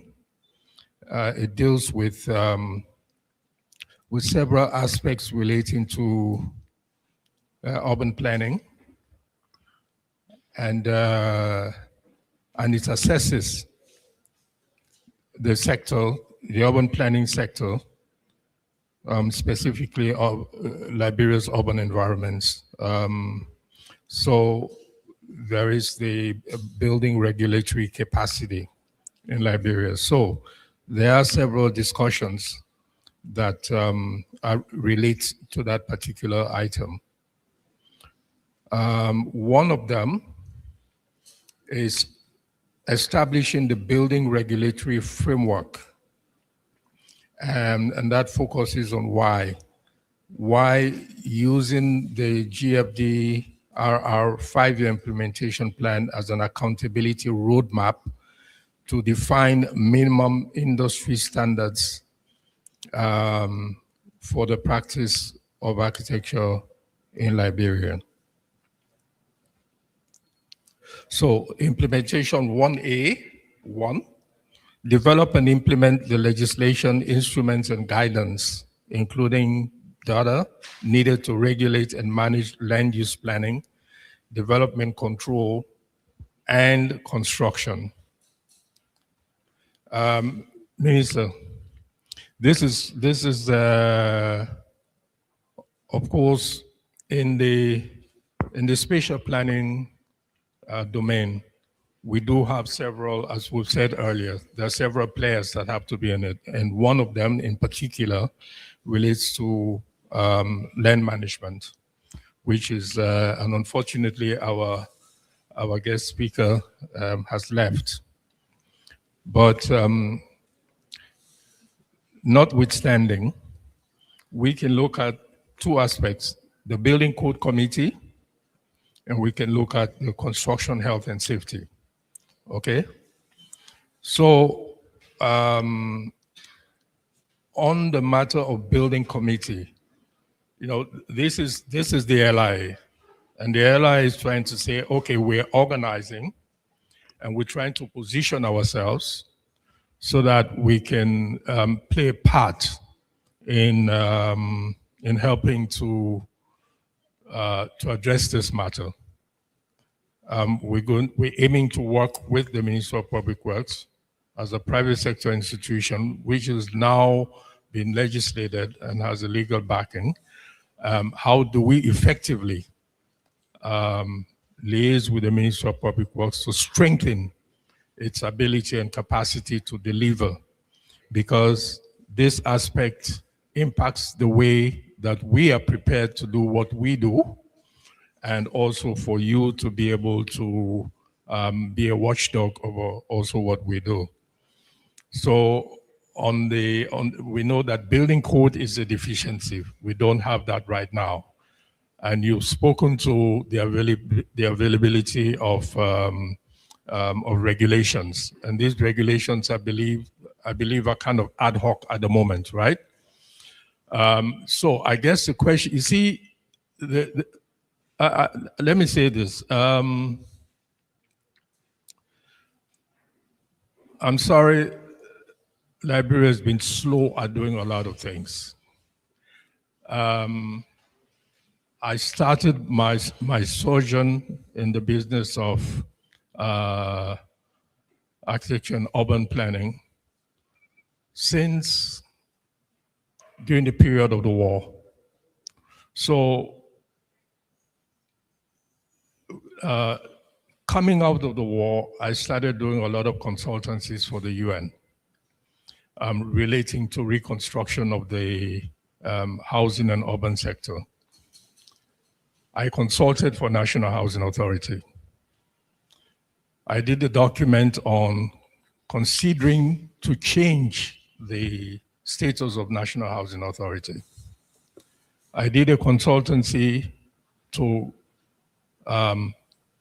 look at the Ministry of Internal Affairs to see how we can deconstruct it, take out the urban planning department, and maybe fuse it with National Housing Authority, elevate the status of NHA into a ministry. These documents are there. Also, since that did not happen, we also did another document. This was under UN Habitat, UNDP. We also came up with the National Habitat Secretariat. I think that still exists, because what we tried to do was to get the whole aspect of building, housing, public buildings, and city reconstruction infused into socioeconomic development planning. So National Habitat Secretariat was lodged then at the Ministry of Planning. So we took planning, physical planning, into and merged it with socioeconomic development planning. And then we tried to have a national human settlement reconstruction, what was the organization called? Reconstruction Commission. But that didn't take off. But we had the secretariat. But basically what I'm saying is that we've had all of these startups and it has come to naught. And from that time to now, so I'm talking about the 90s up to the 2000s, and we're still talking about it. So I'm basically saying, we appreciate what you're saying, but the urban issue, the confusion, look at Broad Street, look at Randall Street, look at all these. It's coming upon us, and we need to do something. It's urgent. So the World Bank's report, the LI met with the World Bank when they were trying to gather information here, and it was stressed that the problem is almost at crisis level. And if it's at crisis level, we have to do something.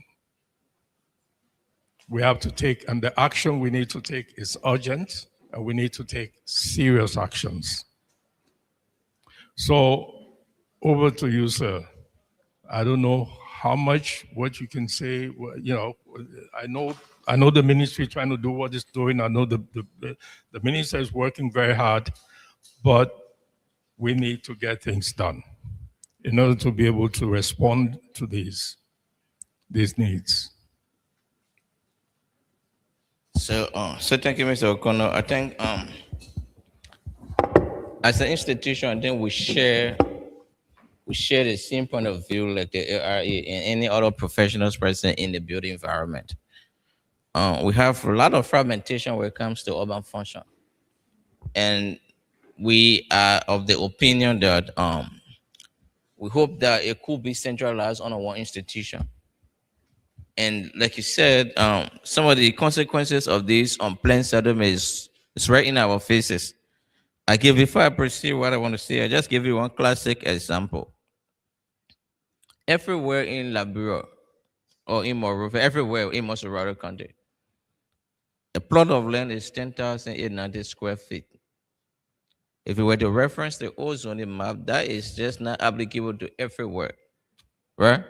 But you realize that within what we're experiencing, everywhere you go, you say one lot 82.5 by 132. It's not possible to have in the city center the same size of land as compared to when you're going outbound out of the city center. But that is because we don't have a regulator. So there is no way city centers should have the same equivalent square and the plot area as if you go outside of the city place. But that's the consequence of if we don't have a proper urban framework. So as an institution, as a ministry, we are working tirelessly with other institutions because you know that most of these functions are fragmented. We have function within the city government, the local government, like the Painesville City Corporation, Monroe City Corporation. We have the Ministry of Local Government who has a city part of it. And in most cases, we also have conflicting statutory laws. So they passed the Local Government Act.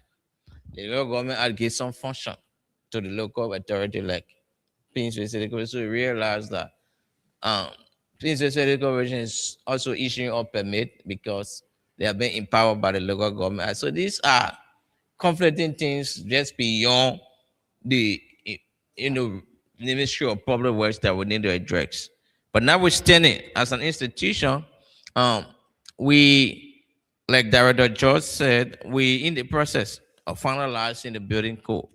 And I think it should be more participatory, not just the LRA, but we have other interest group within the center. So we have the Liberian Institute of Architects, we have the Engineering Society of Liberia, we even have the AFCC.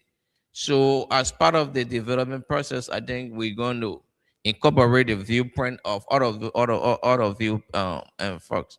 But with specific reference to this report from the World Bank, I think the ministry is kind of working in that direction. And we cannot just work in solo. We depend on professional bodies like the LRA. That's why you were instituted. That's why you were legislated to assist, to be like a partner to government. And luckily for us, we currently have a leadership that is open. So it's not in most cases, what I realize in government, when people become too overprotective of a statutory function, that's when innovation doesn't come in. But the team at the ministry is open to the LRA, open to any institution to cooperate and collaborate and ensure that these things happen. Because that's why you were established. I think the one of the major steps after this launch is to see whether we could have a working MOU to have a way forward in terms of what the AI will be assisting the ministry with and so forth. And the minister is open to those kind of documents to create that collaboration with institutions like the AI to make the built environment better. But yes, we're open to more innovation and more recommendations from institutions like the AI. Okay, thank you. As an offshoot to what you're saying, many years ago, we had similar feedbacks that we cannot speak. First of all, we don't have a platform. And therefore, we cannot speak with one accord. Maybe as an offshoot of this session, can we then look into the issue of having a platform? Because this is multi-agency. This requires interagency thinking. So can we then, maybe as a resolution of this meeting, say we can have, we can push for the idea of, even if it's an ad hoc one, at least it exists until we can deliver an output, and say, yes, we have this platform, and it's defined to do X and Y. It will have this will be the members, and this will be the purpose for which we have it. So maybe that can be pursued. Yes, definitely, definitely. I think so. What I will also suggest as part of the outcome of this forum is to propose propose MOU, Memorandum of Understanding of the ministry, because of course the ministry has some statutory function and the LIA also has some responsibility. So I think the MOU will kind of outline what the responsibility of the other parties is in terms of what to do going forward. So I will propose that as part of the outcome, as part of the resolution, is for the MOU, Memorandum of Understanding, to be drafted that will guide the roadmap of the coordination between the LIA and that of the ministry, but with respect to some of the shortcomings, which the ministry is open to. Excellent. Any feedback? Yeah, Mr. O. Sir? Yeah. Yeah, you were saying something. Okay. Okay. So thank you. I mean, this discussion is very, very important as it borders around the end results of professional practice. That means if you get your license and you say, I'm an architect, and you have to work in Liberia, people will be classifying you, and they will be counting you to be as equivalent to the one in Cameroon, to the one in Paris, to the one in America. And this is why this process is so important. But we must announce, and we must first look at our shortcomings. Earlier, because of time from the past section, I didn't talk about the recent passed into law that I heard had been signed by the president, law of the zoning law. I disagree with the process. That's my personal opinion. As a professional, I disagree with the process we was handled. When we heard about it, we thought it was going to follow a very engaging process that will involve key stakeholders, LIA, ESOL, the academic institutions that teachers that are involved with the build training of professionals in the built environment, and even the communities. They are paramount to the particular issue when it comes to having a zoning law. They live the sector. You'll be able to have a feedback, from them. I had an experience when I worked with the UN Habitat. We had a series of engagement around the country, and with all that I feel I knew and I was writing down, those feedback informed my reports, and it's informed the development of the urban policy. Unfortunately, again, that policy document is sitting at the Internal Affairs Ministry, misplaced. Sorry to say, but I will say misplaced. That's my opinion. Because you have a ministry that focuses on traditional matters. The urban affairs just sitting there. In fact, the entire urban affairs department is misplaced. I mean, sorry but that's the truth. So this is a reason why we have to start looking forward to having a centralized institution as announced by the keynote speaker. Is very important for us. It's important. And because of that, this new law, this is the reason why the building codes proposal that we're completing, the setup is that we want to review all of the gaps within the built environment, starting from the code itself. Then you move to physical planning, will have to do with the urban planning aspect and the zoning. And there should be some guidance, some regulations, some code attached to them. But those codes will not just jump one person, I will not just say that, someone will not just say that. But all of the stakeholders, including the communities, they are key part. And all of the stakeholders, the professionals, the LIA, the ESOL, the academic institutions, and even the financial institutions, to be a part of this is to be a national thing that everyone will feel a part of, take ownership. That when we're talking about now a national building codes, you already know what it means. So then the next step will be, according to the guidelines, we'll be able to move now into publicity. We'll be able to move to closing the gap on other areas. So it's very important, but key to this is that we must recognize that we cannot continue doing things the same way over and over. We talk about 1957 zoning law. We don't know how it came about, how it ended. Now we saw another zoning law jump out of the blue, boom, president signed into law. Sorry to say, I personally disagree with that. That's my personal opinion. I'm not saying the president is wrong. He mandated people to do it how they did it. Well, I don't know, but I disagree with that process as an individual, as a professional. And I think that the process I know they got video I'm on record and I'm saying it boldly. I disagree with the process. Yes. So that I think that there should be a process because you go to Ghana, you go to Kenya. I've been to Nairobi. I've been to Accra. I've transited through Abuja. I've gone to Europe, to China. You see all the beautiful spaces. You see, I'm an architect. I did a training 2019 in China for over 1 month. Guess what? I tapped the entire green building technology class. In fact, there was a guy from one of the European countries that they had to remove and make me the president of the group at the end of the day, the graduating president, with all of the knowledge. But when you come by, it does not reflect. It's a shame. So our politicians have to start to listen to us. And we need a political will. And that political will is the framework. And the framework is by synchronizing all of the built environment functions that have to do with zoning, urban planning, physical planning, housing, into one central ministry at the level of cabinet. When they go to cabinet meeting, the president sit down and have a briefing in our entire sector. I think this is what we are calling for now. And then we can list with professional institutions, we can be heard, and we can be able to advise the president who will be president at the time and say, look, this is where we need to go. Instead of have a fragmented function. And before I close, I will announce this. The Ministry of Public Works focuses on road. There's little done on buildings, very little. So we are architects and building professionals struggle a lot. We only there to support other institutions. Maybe PPCs. I want to renovate my building PPCC. They say, okay, public building, George, go help them out. So, in fact, at the level where even at the national budget, there is nothing, not a single cent budgeted.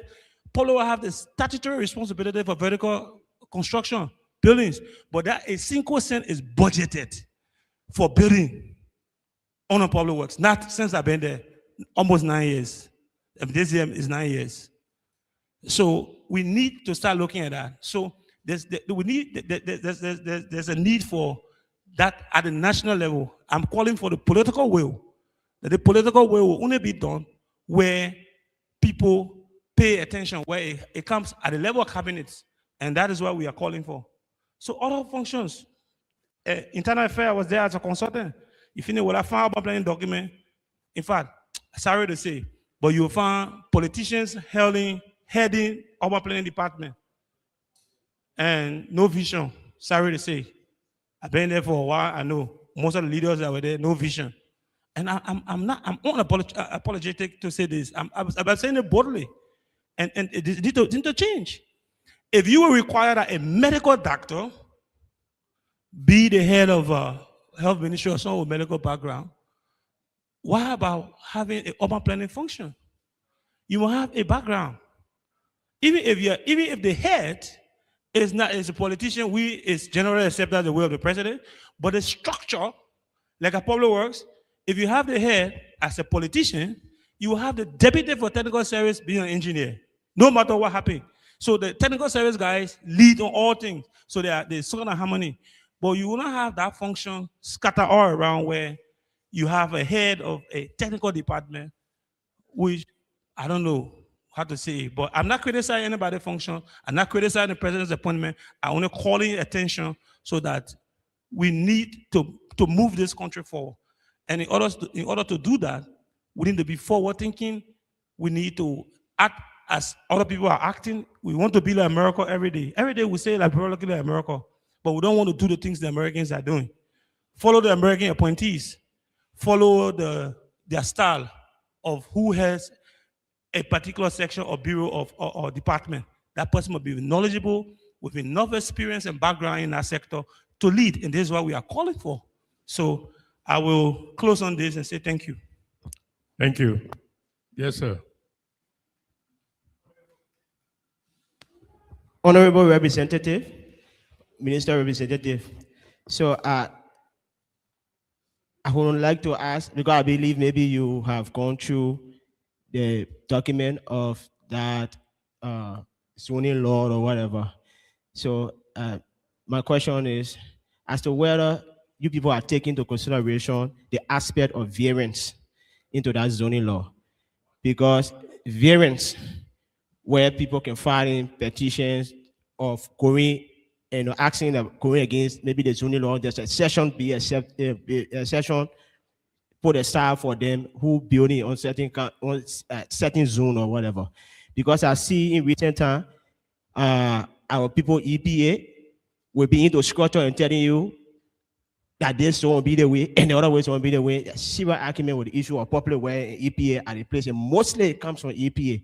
So I don't know what you people have looked at that before coming over the draft. I think in most cases, In terms of I think as across government, right? I don't think it's the issue of law. I think the issue of coordination. I think we need to be effective and efficient in the coordination framework across government, because there's no way EPA has different statutory function that we must recognize, and the ministry has different statutory function. But the most common factor that we have is to public safety. That's the most common denominator. So I think we need to better our coordination. Because you can even have all of the good laws on books. So then the coordination framework is lacking. Those laws won't be implemented efficiently. So I think it's something that I recognize, because we have had public companies on EPA, Portugal has their own permit, EPA coming with different requirements and so forth. The requirements will be different, but I think when we enhance the coordination framework, I don't think we need to, because then it's the society will be made of laws. We already have existing good laws. Enforcement and coordination, I think this is our major problem in government that we're trying to work on. But like you said, in the zoning law, there is always, in every zoning law, there is always a forum for public complaints and so forth. So those aspects are also captured in the new zoning law as well. But yes, we have to better coordination. For the benefit of the forum, I would like to announce that I don't think, as a professional, because tomorrow I will leave public works, I will maybe establish a practice of my own. And for those who want to, like one of the speakers, the man from Ministry of Commerce, the minister said, they discovered that people are charging fees and discourage people from going through the legal process. So, like you said, we receive public complaint from EPA. The EPA issue is a real issue. EPA are charging 10 times more than public works. And if you look at the law that they're trying to implement, it's for environmental safety, and there should be categories of the kind of construction project. For example, B Mountain is executing a kind of construction in a concession zone, and then where EPA play a major role. But someone try to build a 3-bedroom house, EPA goes there and stop. I mean, yeah, so we need a one-stop shop, and we need to synchronize fees. I don't think you should pay for a construction permit fees from the statutory agency of government for a particular amount, and you pay more to someone who just will be supporting for environmental and what have you. But if there is do with the temporal of the environment, what have you, then you have to comply. But if there's a normal construction process, I don't think we should be paying fees. I mean, it's very exorbitant. So this is something that the government need to look at. So I will give the order the chance to be able to elaborate. So the Minister of Commerce did say that the government has brought this aspect of multiple fees into focus, and that they're working on it. Okay, so I think what is coming out of our discussion so far is the need to embark on creating a common platform for discussion. Okay, and hopefully we will have that in our report of this session. Now, I'd like to move to the next reference, 21, construction health and safety, which I think we've talked about that, and that's one of the umbrella responsibilities of the Ministry of Public Works, and I believe, from the activities of your permit issuing, okay. The only deficient part, I would think, is the aspect of building control, which is to do with inspections. And at the last meeting that we had with the minister the other day, he did say that there's a possibility that Ministry of Public Works can work on engaging with the LIA to see if we can jointly, if the ministry can utilize our resources to be able to do, to help with inspections. All right. So,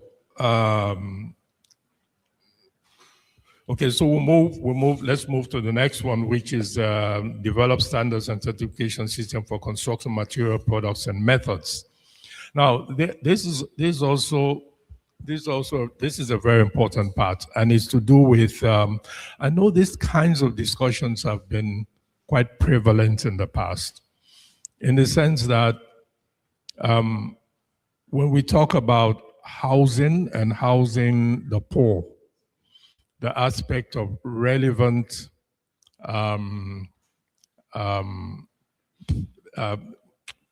specifications, technology, specs for technology as well as specs for materials, okay, somehow come to the surface. Now, if we, and in most cases when countries develop building codes, they tend to leave out alternative technologies. So, and those are technologies that are usually employed by the poor in providing housing for themselves. There's been a lot of talk. I know at UN Habitat did quite a bit of work in the past in trying to formalize legislation specification standards to accommodate, to be more across the board for all aspects of people. So I'd like to direct this question to the minister to see if Public Works is of the mindset to be more receptive to the idea of looking at alternative materials like low-cost materials and low-cost construction methods, so that we can begin to formalize the construction systems that the poor use for their own housing. I think, in general, the Ministry of Public Works' primary concern is safety. I think that's why enforcement, compliance, or designs, I think the overall objective is safety. So in order to utilize local construction materials, we should have some framework that will guarantee safety. So as long as we have that framework in place and it guarantees safety, I think the ministry objectives have been met. So in order to start utilizing local construction materials, we should start putting framework to have it tested and documented. So where we have, okay, for example, if we're using bamboo or whatever local materials, so then we'll have some level of testing done against stands, whatever structural integrated text. I think the ministry will also go with that because, of course, it comes with low cost, and then we're using locally made materials, but not at the expense of safety. So long safety objective can be met, I think that's where the ministry stands. Yeah. Does the ministry have a testing lab or plan to have one? Yes, the ministry does have testing laboratory, but in terms of 100% operating and 100% efficiency, we're trying to get there. Of course, there are some challenges and shortcomings. Notwithstanding, we also have work coordinating with the Ministry of Commerce because they have the standards lab at the back of the ministry, and it's something we're working in line with. So I just want to give some classic example where we have intervened the sector. So in most cases, you realize that certain steel, you realize that the steel that has been produced on the market, there's no laboring, so there's no liability issue. So you realize that somebody can buy fiber, if you meet a steel, and then the vendor can say, this is 12 millimeter, this is 10 millimeter. But if you look on those steel, you never see any label on the steel. So just in case I bought a steel from the vendor and I intend to do 12 millimeter, and then I purchase a 12 millimeter, right? And then it falls short of that 12 millimeter, who takes the liability? So we have written certain brethren, we have called them to a meeting to enable them. We'll make them, it's compulsory. If you produce a steel, label the steel. Just in case of any shortcomings and the test, there's a failure and the test showed that you put a 10 millimeters instead of 12 millimeter, that liability goes on the production plant. So it's something that we try to work to enforce the system, the safety component of it. But the ministry is doing her best to enforce these regulations in the setup. Well, the ministry has a lot of work to do because I see in the market It's a now, lot. It's a lot. I see we have in the market, we have 10 millimeter steel and we have 12 millimeter steel. What is I know in the past, with the old VD system, you have half-inch steel, right? Yes. But what is, and half-inch is like 12 millimeter. So what is 10 millimeter? Yeah. You see, the ministry just had, Prof. Metokono, the ministry had a lot to do. The problem with the Ministry of Public Works, the first thing, they monitor and evaluation and supervision of the Ministry of Public Works. All of the agencies that are giving contractor work, the monitor and evaluation is not really properly done to this project. It's not properly done because sometimes you see in the specs that will say this design call for 60 millimeter. But those that are monitoring the project or the evaluation when they go there, sorry to say, we have to stop the brown envelope into the country. The contractor will go there, so now the contractor will use 12 millimeter instead of 16. The people that go to go evaluate this project, they will say, oh, everything is okay, let it go ahead. When the building fails, then the one blame the engineer that was there, or the one blame the architect, or whosoever that did piece of work in that position. I gave a classic example. There are a powerful politician in my era. He built a 5-story building at the time. He did the designs, everything. He did the structure, Abu Kamara. When they asked me to do the interior layout at the time, when I said, before I can do the interior layout for you, document it, you go to the Ministry of Public Works. Because Public Works is the one that's responsible for this. They say, oh, forget about Public Works. At that time, that was the past regime. I advised him, I said, with this structure, I can't guarantee you the 6-inch block.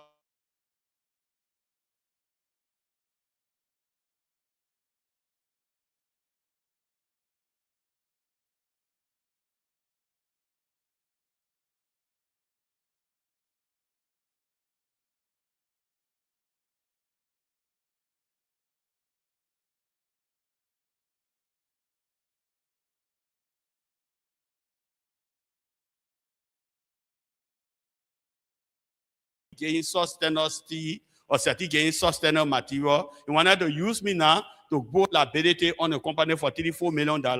The first thing they asked, who was the professional person that was there? When public went there, they called me. I told the minister, the whole group. I said, I'll only hire one day. And asking the today, they never came back. So the monitor evaluation in this country, the Ministry of Public Works need to take it into serious consideration.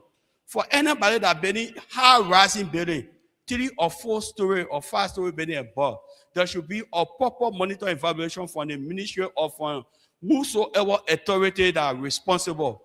But because most of the government agencies today are on a project, I want to bid for the project. They not even hire an architect to do that kind of public building designs. Simply because building almost costs to $600,000, the 100,000 or maybe the 50,000 is to pay to a professional architect. They want to employ one draftsman and design the building. The building does not have no handicap ramp. The building does not have no parking lot. At the end of the day, the building cost that they were talking about $500,000, you taught me. I put a lot of change order. It's going almost close to $1 million. Government has to find the money. So if they have proper evaluation scheme in the country, will not go through lot of the will not go through lot. And to end up, Mr. Minister, Jaha Makoli Awachi said, the permit issue is what really giving me a hard time. The money that the EPA is charging, they're charging 10 times the money that public were charging. They said, moreover, certain corporation, Sometimes when you, I just did or design public work, approved for it, where I spend like 1,500. City Hall alone charging me $4,000 for permit. What City Hall doing for me to get them $4,000 for permit? Besides that, the local government, when you go the township that you're working in, because I'm working in God Township, they say I have to take permit from there. When you say that, they get a new law, Motor Fire Service, you have to get permit from them. So the washout thing that we're talking about is very essential and very necessary for us, because it pleads the employment of investor. Most of the investors come today now you talk about them, they run away from you. They don't want to go to a professional architect. They say, let me go to draftsman. Thank you. Points well taken. So I like to say to every one of you architects, practitioners, and engineers, the first thing that is required of you is honesty. Honesty. That's the first thing that is required of you. Because it sounds so unprofessional to say a building that requires 16 millimeter TMT bars, okay? Maybe 500 FE or maybe 460 FE, whatever the structural requirements are, for somebody to go and change that, to take 16 millimeter out and put 12 millimeter in, you are committing a serious crime. Now, this is the reason why at the site level, you have to have a quality management system. You have to have quality assurance and quality control. So, as architects or engineers, do not rush for projects where you see clients do not want to have the different stakeholders. It is a trap for you. If you tell the client that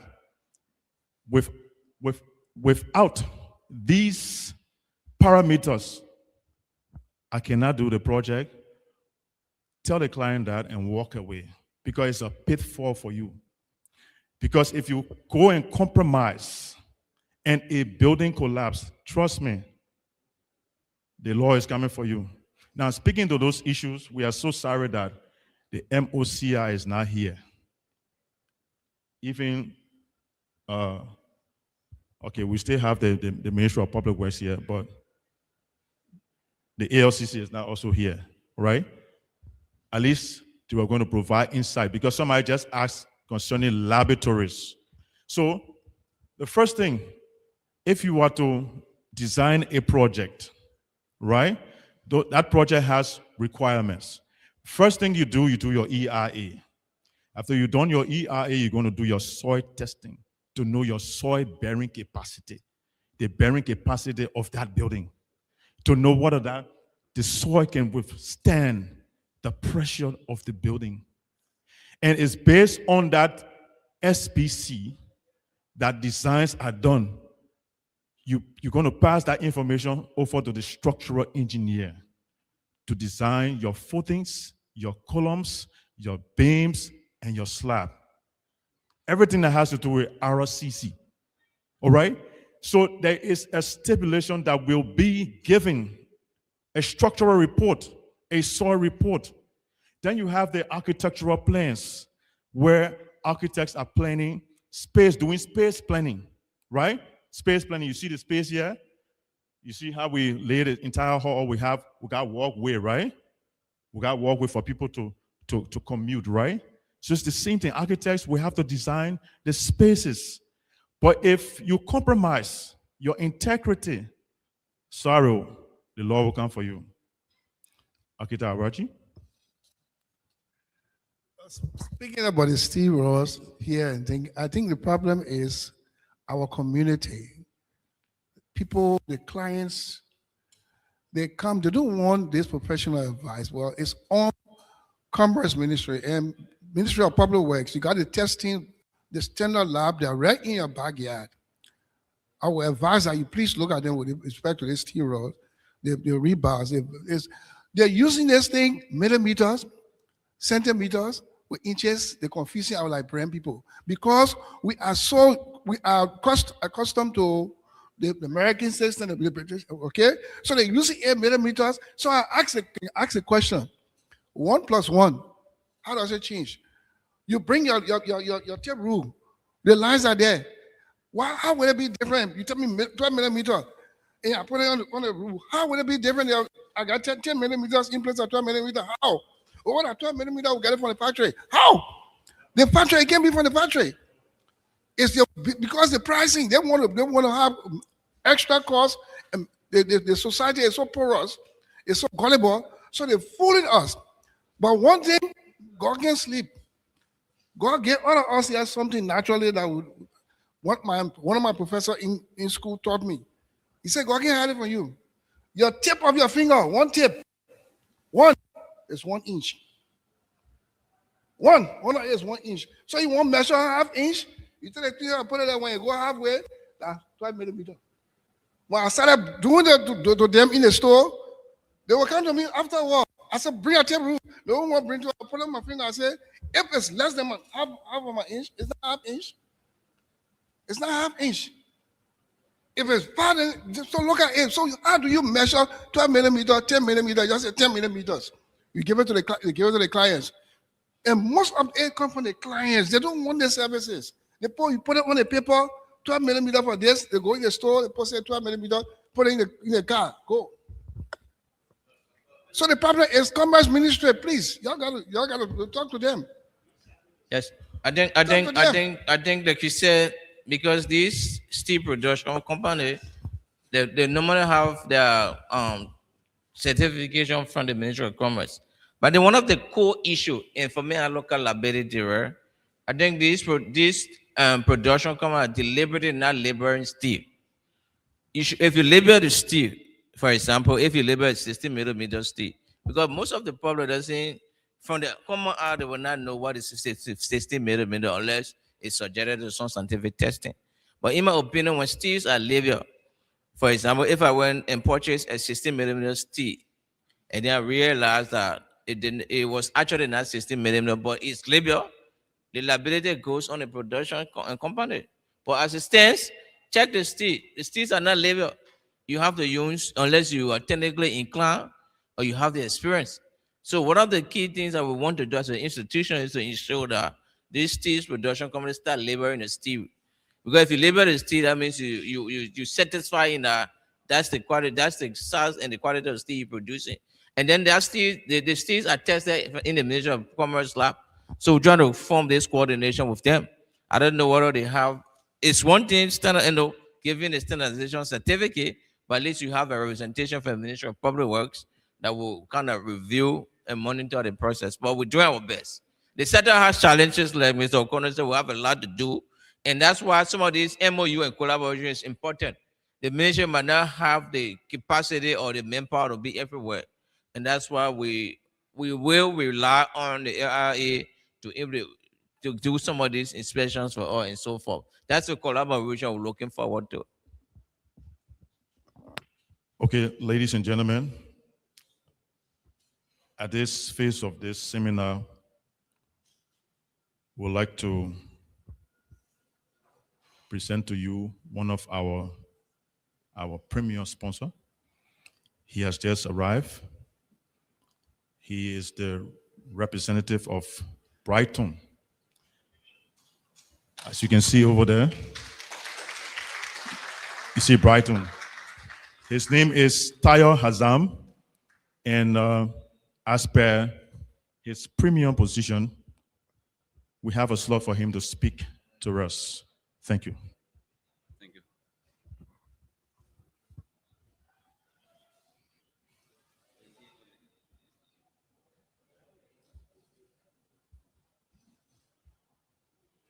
Good evening, distinguished guests, member of the Liberian Institute of Architects, ladies and gentlemen. On behalf of Brighton, it's an honor to serve as a platinum sponsor for the launch of Architects Registration Program. We congratulate the LIA on these milestones toward professionalism and accountability in our industry. At Brighton, we believe architects shapes the heart of our communities.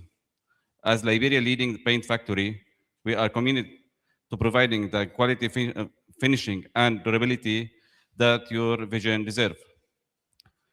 Our partnership with LIA reflects our dedication to supporting the professionals who are building the future of our nation. The architects and students here today, your talent is essential to Liberia's growth. We look forward to seeing the excellence and innovation you will bring to our skyline. Congratulations to LIA leadership of this achievement. Together, let's build a Liberia that is structurally stronger and inspiring. Thank you, and God bless the Republic of Liberia. Thank you, guys. So if you have your construction and you want to do finishes, if you want to do pin work, we want to recommend to you Brighton. Okay? Yes, because we are advertising them because they are our platinum sponsor. So we are under obligation to advertise them from the marketing perspective and also the technical perspective. So let me come in. You see, I always carry in my bag the steel roti. I carry in my bag when I'm supervising projects. We have serious issue when it comes to the steel. This is the caliber or the calibrator. It can you the size, the exact size of the steel. There was I want to share my experience. You know that drawing in Louisiana that went back and forth. They were not only with the ministry, but me and the client too. So I did a design. I passed through for permitting. So the client called me that I should come and provide some supervision for the construction. So I always tell them plain blank, I will not deviate from what was approved by Public Works. The first thing before I reached on the site, they brought some steel rods and just drop it. And I look at them from my eye, I said, no, they're not 16 millimeter. So I went and got this caliber. And when I measured it, some of them measured 10 millimeter, 9.7, 9.5, and we took it back to SETI. SETI wanted to counter argue. I went there. SETI know me very well. I went there and I said, bring the steel. So unfortunately, even the one that had label 10 millimeter, 14 millimeter, I took my caliber when I put it on it, it was not the size. We had an argument back and forth, and they were forced to change that steel. So, yeah, let me finish it. Let me finish it. Yeah. So we went back and forth, and I told the client that if you want me to help supervise the project, you have to follow what is approved, and that only thing I'll go back. So today, if you see that guy, he's one of the biggest lawyer in Liberia, Supreme Court bar lawyer. And when anybody meet me, he's talking about me, say, no, this is why. You know, they always refer to architect as engineer. This is one of my best engineer. So like what we taught here in the PLP, and we said, part of your training should be talking and writing and this, that. It also go with integrity. Because you cannot be an architect if you lack integrity. You will lose customer, you'll go to jail. You go to jail, you will lose few cash, some few project will go, but it will be a blessing to you. All right? So you have to be able to convince your client beyond reasonable doubt and tell them, no, this is what will happen to your building if you don't follow what was approved. If you don't follow, you're also saving yourself and saving him money. The first thing I will tell them, let me get use of my tip. I will tell you, say, you're going to spend maybe the project almost close to 400,000. So what it will take you to just put the few cents that you're trying to save. So if you're buying a 60 million steel for $22, maybe you negotiate $21. And you won't buy less than that for $17. You will save a couple of dollars, but you will lose hundreds of thousands of dollars. Like Abu Kamara, our part of that investigation, Ali Kamukai. The first thing they wanted to put him in trouble. When we asked who supervising him, where they call him, he came running, sweating. He said, no, he cleared his own side. Later on, when we investigated, we found out that it was somebody who did drafting not drafting certificate, but electrical technical certificate from BWR some years back. They have no connection to the building. The electrical component, not even drafting, was a chief supervisor of a 3-story building. It was a disaster. So another aspect of this steel issue is the grade. We're looking at the size of the steel, but the grade of the steel. I think we talk about the laboratory thing, and I must say that from the testing of Polyworld Lab, UL Lab, and other labs around, we have noticed there's only grade 40 on the market. So be very careful. No, we have grade 40. So the minimum you should have for construction should be grade 60. But we have not reached grade 60 level. It's something that have to imminent. I don't know what the Polyworld guys come, but we'll continue to announce it. I'm at the senior management level in Polyworks. So when we go to the senior management meeting, we'll continue to announce it that we need to step up. But to summarize it all, it's a good start, it's a good beginning, it's a good conversation. But it's incumbent upon you, young practitioners that are coming out, to stand. Integrity matters. Let me tell you, architects, you'll never be broke. The other man will go, another person who wants quality will come. And want to know that you stand for quality, want to know you stand for quality and integrity and safeguarding their construction, they will always come to you. The people who come, that the people, they just can't, they won't spoil your name. So stay with your integrity, because during the supervision process, as part of the ARE, the PLP, you have to give reports.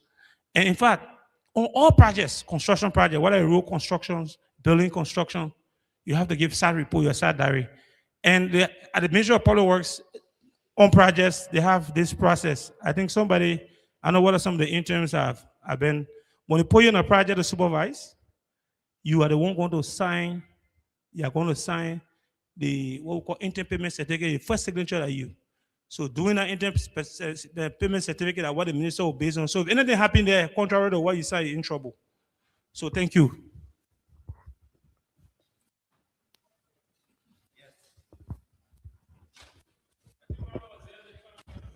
So I just want to say something about the steel, because I saw a lot of people stressing on the diameter of the steel bar.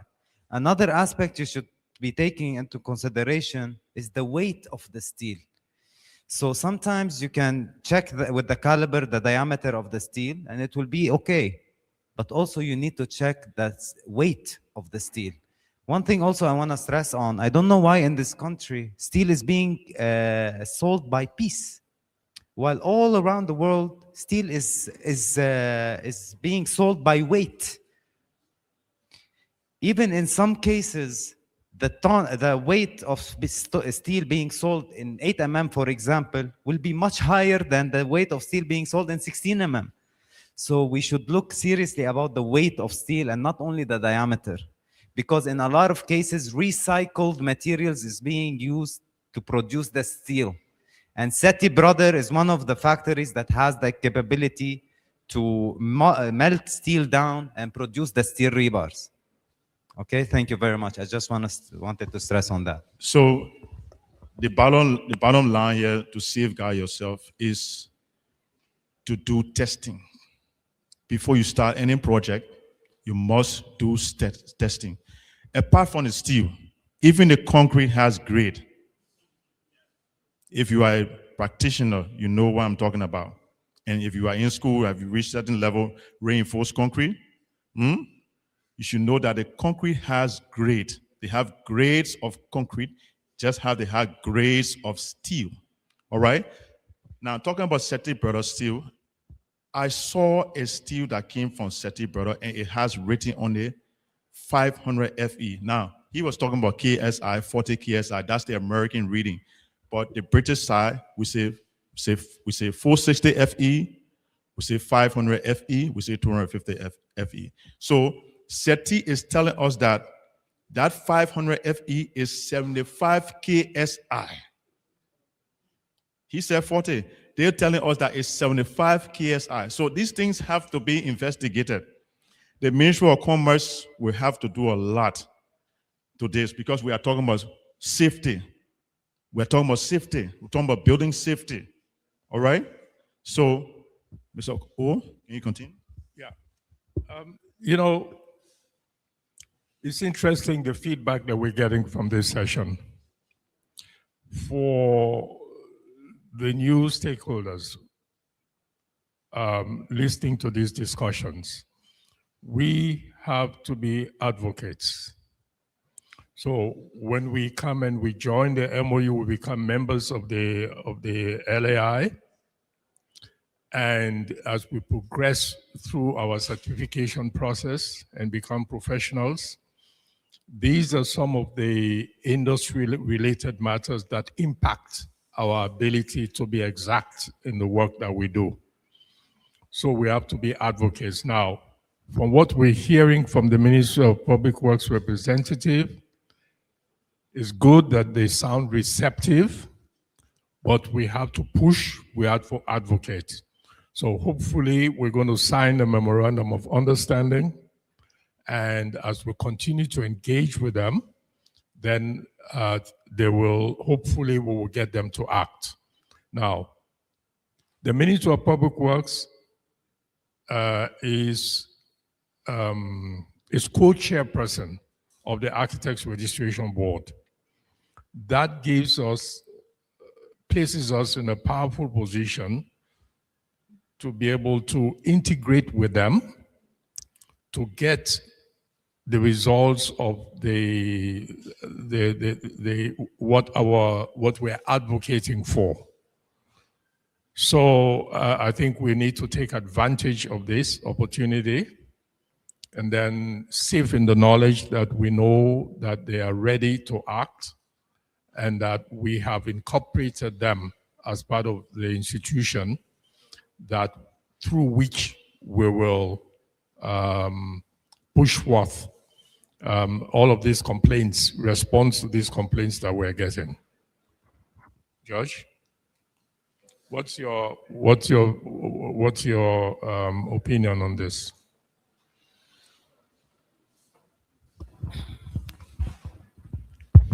So like you said, Mr. O, the overall is that the truth of the matter is that we push a lot of the Ministry of Public Works. Yes, it's their statutory responsibility, but across government, I'm very aware that government have capacity issues. Since I've been in government for 9 years, across all of we have capacity for professionals. You don't find a lot of professionals, and you don't have people who are capacitated to be able to do these works. There are very few people. And then there's an overlap. The overlap is, you should be aware that political interference with technical works is something that we have to push back. So there's always this, but so this is the reason why I think, in my personal opinion, is that it will be more incumbent on us to organize ourselves like we are doing now, and get these things laid out, and then push it back to them. We well organized like we are doing. All of these things we want to happen. We start the framework, because at the level it's just political decision making. So they will say this and say that and say that, and if we rely on them to initiate it, they're not going to do it. So we have to start working it out. Can you imagine the issue of the building code I told you about? The proposal, just the proposal. We have taken more than 3 months. I did a draft of the proposal review. They said, oh, let's review. So I finally ready, and I said, oh, Minister, we have to get this thing running. Okay, we'll look for funding. So finally, maybe Monday we'll be doing a final review and then be inviting, because I want the private institution like LIA, because LIA is meaning with the build environment. Then other institutions like academic institutions who are also training, and to be the drivers. I mean, we can sit back and provide, at the level of the government, provide guidance. But if the actors, the professional actors, drive this process, the result is going to be different. We can't sit in the corner like I will always criticize the recent zoning law. There's a zoning law, and it's suddenly surprising. I think you were surprised, Mr. O, when you heard that there's a new zoning law that was passed and signed into law. I mean, it's shocking. But then we keep doing things the same way. So we can't move, we'll not grow. The old one we criticize, there's a new one that just came overnight. So I think it'll be more engaging, more aggressive, in a professional manner, but pushing. And I would like for us to have some talk shows on some of the popular radio stations, discuss the issue of urban planning, built environment, what we should be doing, because that is the whip. I will tell you, as a former student leader, the whip for government, what government scared of. All over from Ellington, I've been seeing, watching government.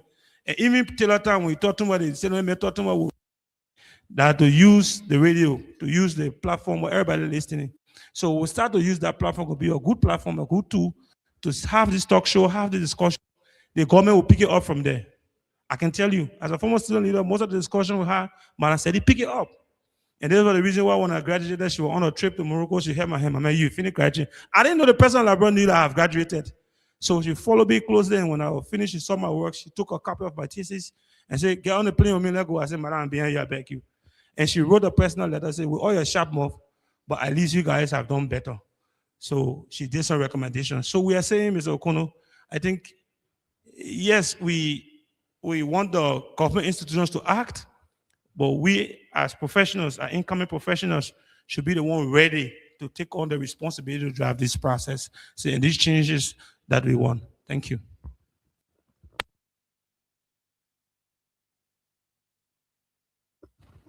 So we'd like to recognize our second category sponsor within the category of the silver. It's none other than the Food Construction Incorporated. It's a construction company. We'd like Mr. Mustafa Tahel to please stand and come forward as we present to him a certificate that we have prepared for him. By the way, we fast-tracked the platinum sponsors certificate. We have a video to that. We can probably put it on the computer for you to see it. But the platinum sponsors have already received their certificate already. So we say, Mr. Mustafa Tayo would like to present this certificate to you.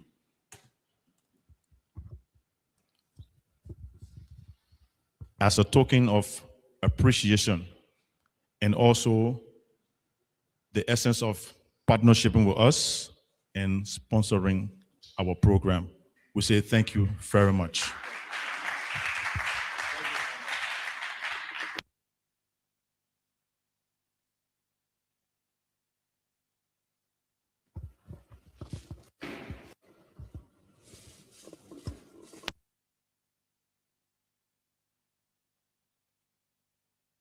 So we have covered extensively most of our agenda items, and would like to call this session, this seminar, to an end. We are looking forward to a deep dive seminar where we'll be discussing these critical issues, where we're going to also call upon the stakeholders like the MOCI, and we'll ensure that they will remain within the seminar to address these issues. We're also looking forward to the November convention. It's going to be a very big event, even bigger than this, all right? So we urge you to key in. The LIA has a Facebook page. You can follow us on the LIA Facebook platform. All of this information will be filtered on the LIA platform. The LIA also has its website, all right? Like we said, those of you who have graduated already with your degree, you can just go to the website, download the form, fill it in, and then send your credentials to the email that is there. And then we're going to look at your credentials. We're going to call for an interview. If you pass the interview, hopefully, you will be absorbed, admitted within the LIA. We think these discussions have been very healthy. A lot of information have been let out. We say thank you for coming. You took up time, your busy schedule to be here, and you stayed here from the beginning of the program up until now. We say thank you very much. Even though our platform guests have already departed, but we also like to say thank you to them for coming and participating and also giving us little insights. We also like to thank the keynote speaker for her speech that she gave this morning. Very, very, very strong speech. All right? And also want to say thank you to all of our presenters also. Want to say thank you to the dean of all of the colleges, Professor Instefu. We say thank you so much. We also want to say thank you to our sponsors again. We say thank you so much. We will continue our commitment to you to advertise your companies on our page, on our LA platform. We will continue our commitment. But we just want to say to you that the sponsorship is not forever. The sponsorship runs for a period of time because there will be seminars and conventions and seminars and conventions. All right, just to let that word go out. So we also want to say thank you to the team that work tediously. The committees, the fundraising committee, the program committee, and want to say thank you to Architect Nat Baker for his advices, his guidance that he gave both committees. He was very helpful in guiding us in planning the program. We want to say we appreciate his efforts. We thank you, media entities. Thank you for coming and covering the program. Thank you, one. Thank you all. This session is officially closed.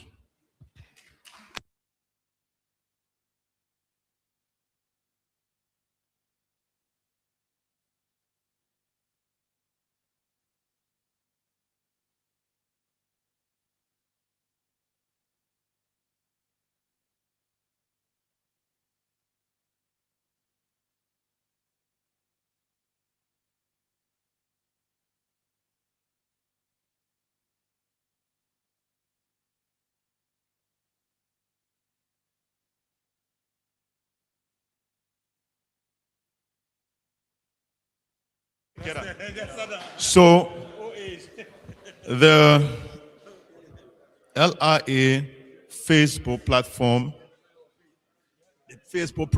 all you need to do is to type the Liberian Institute of Architects, and then you can follow, all right? Then the website.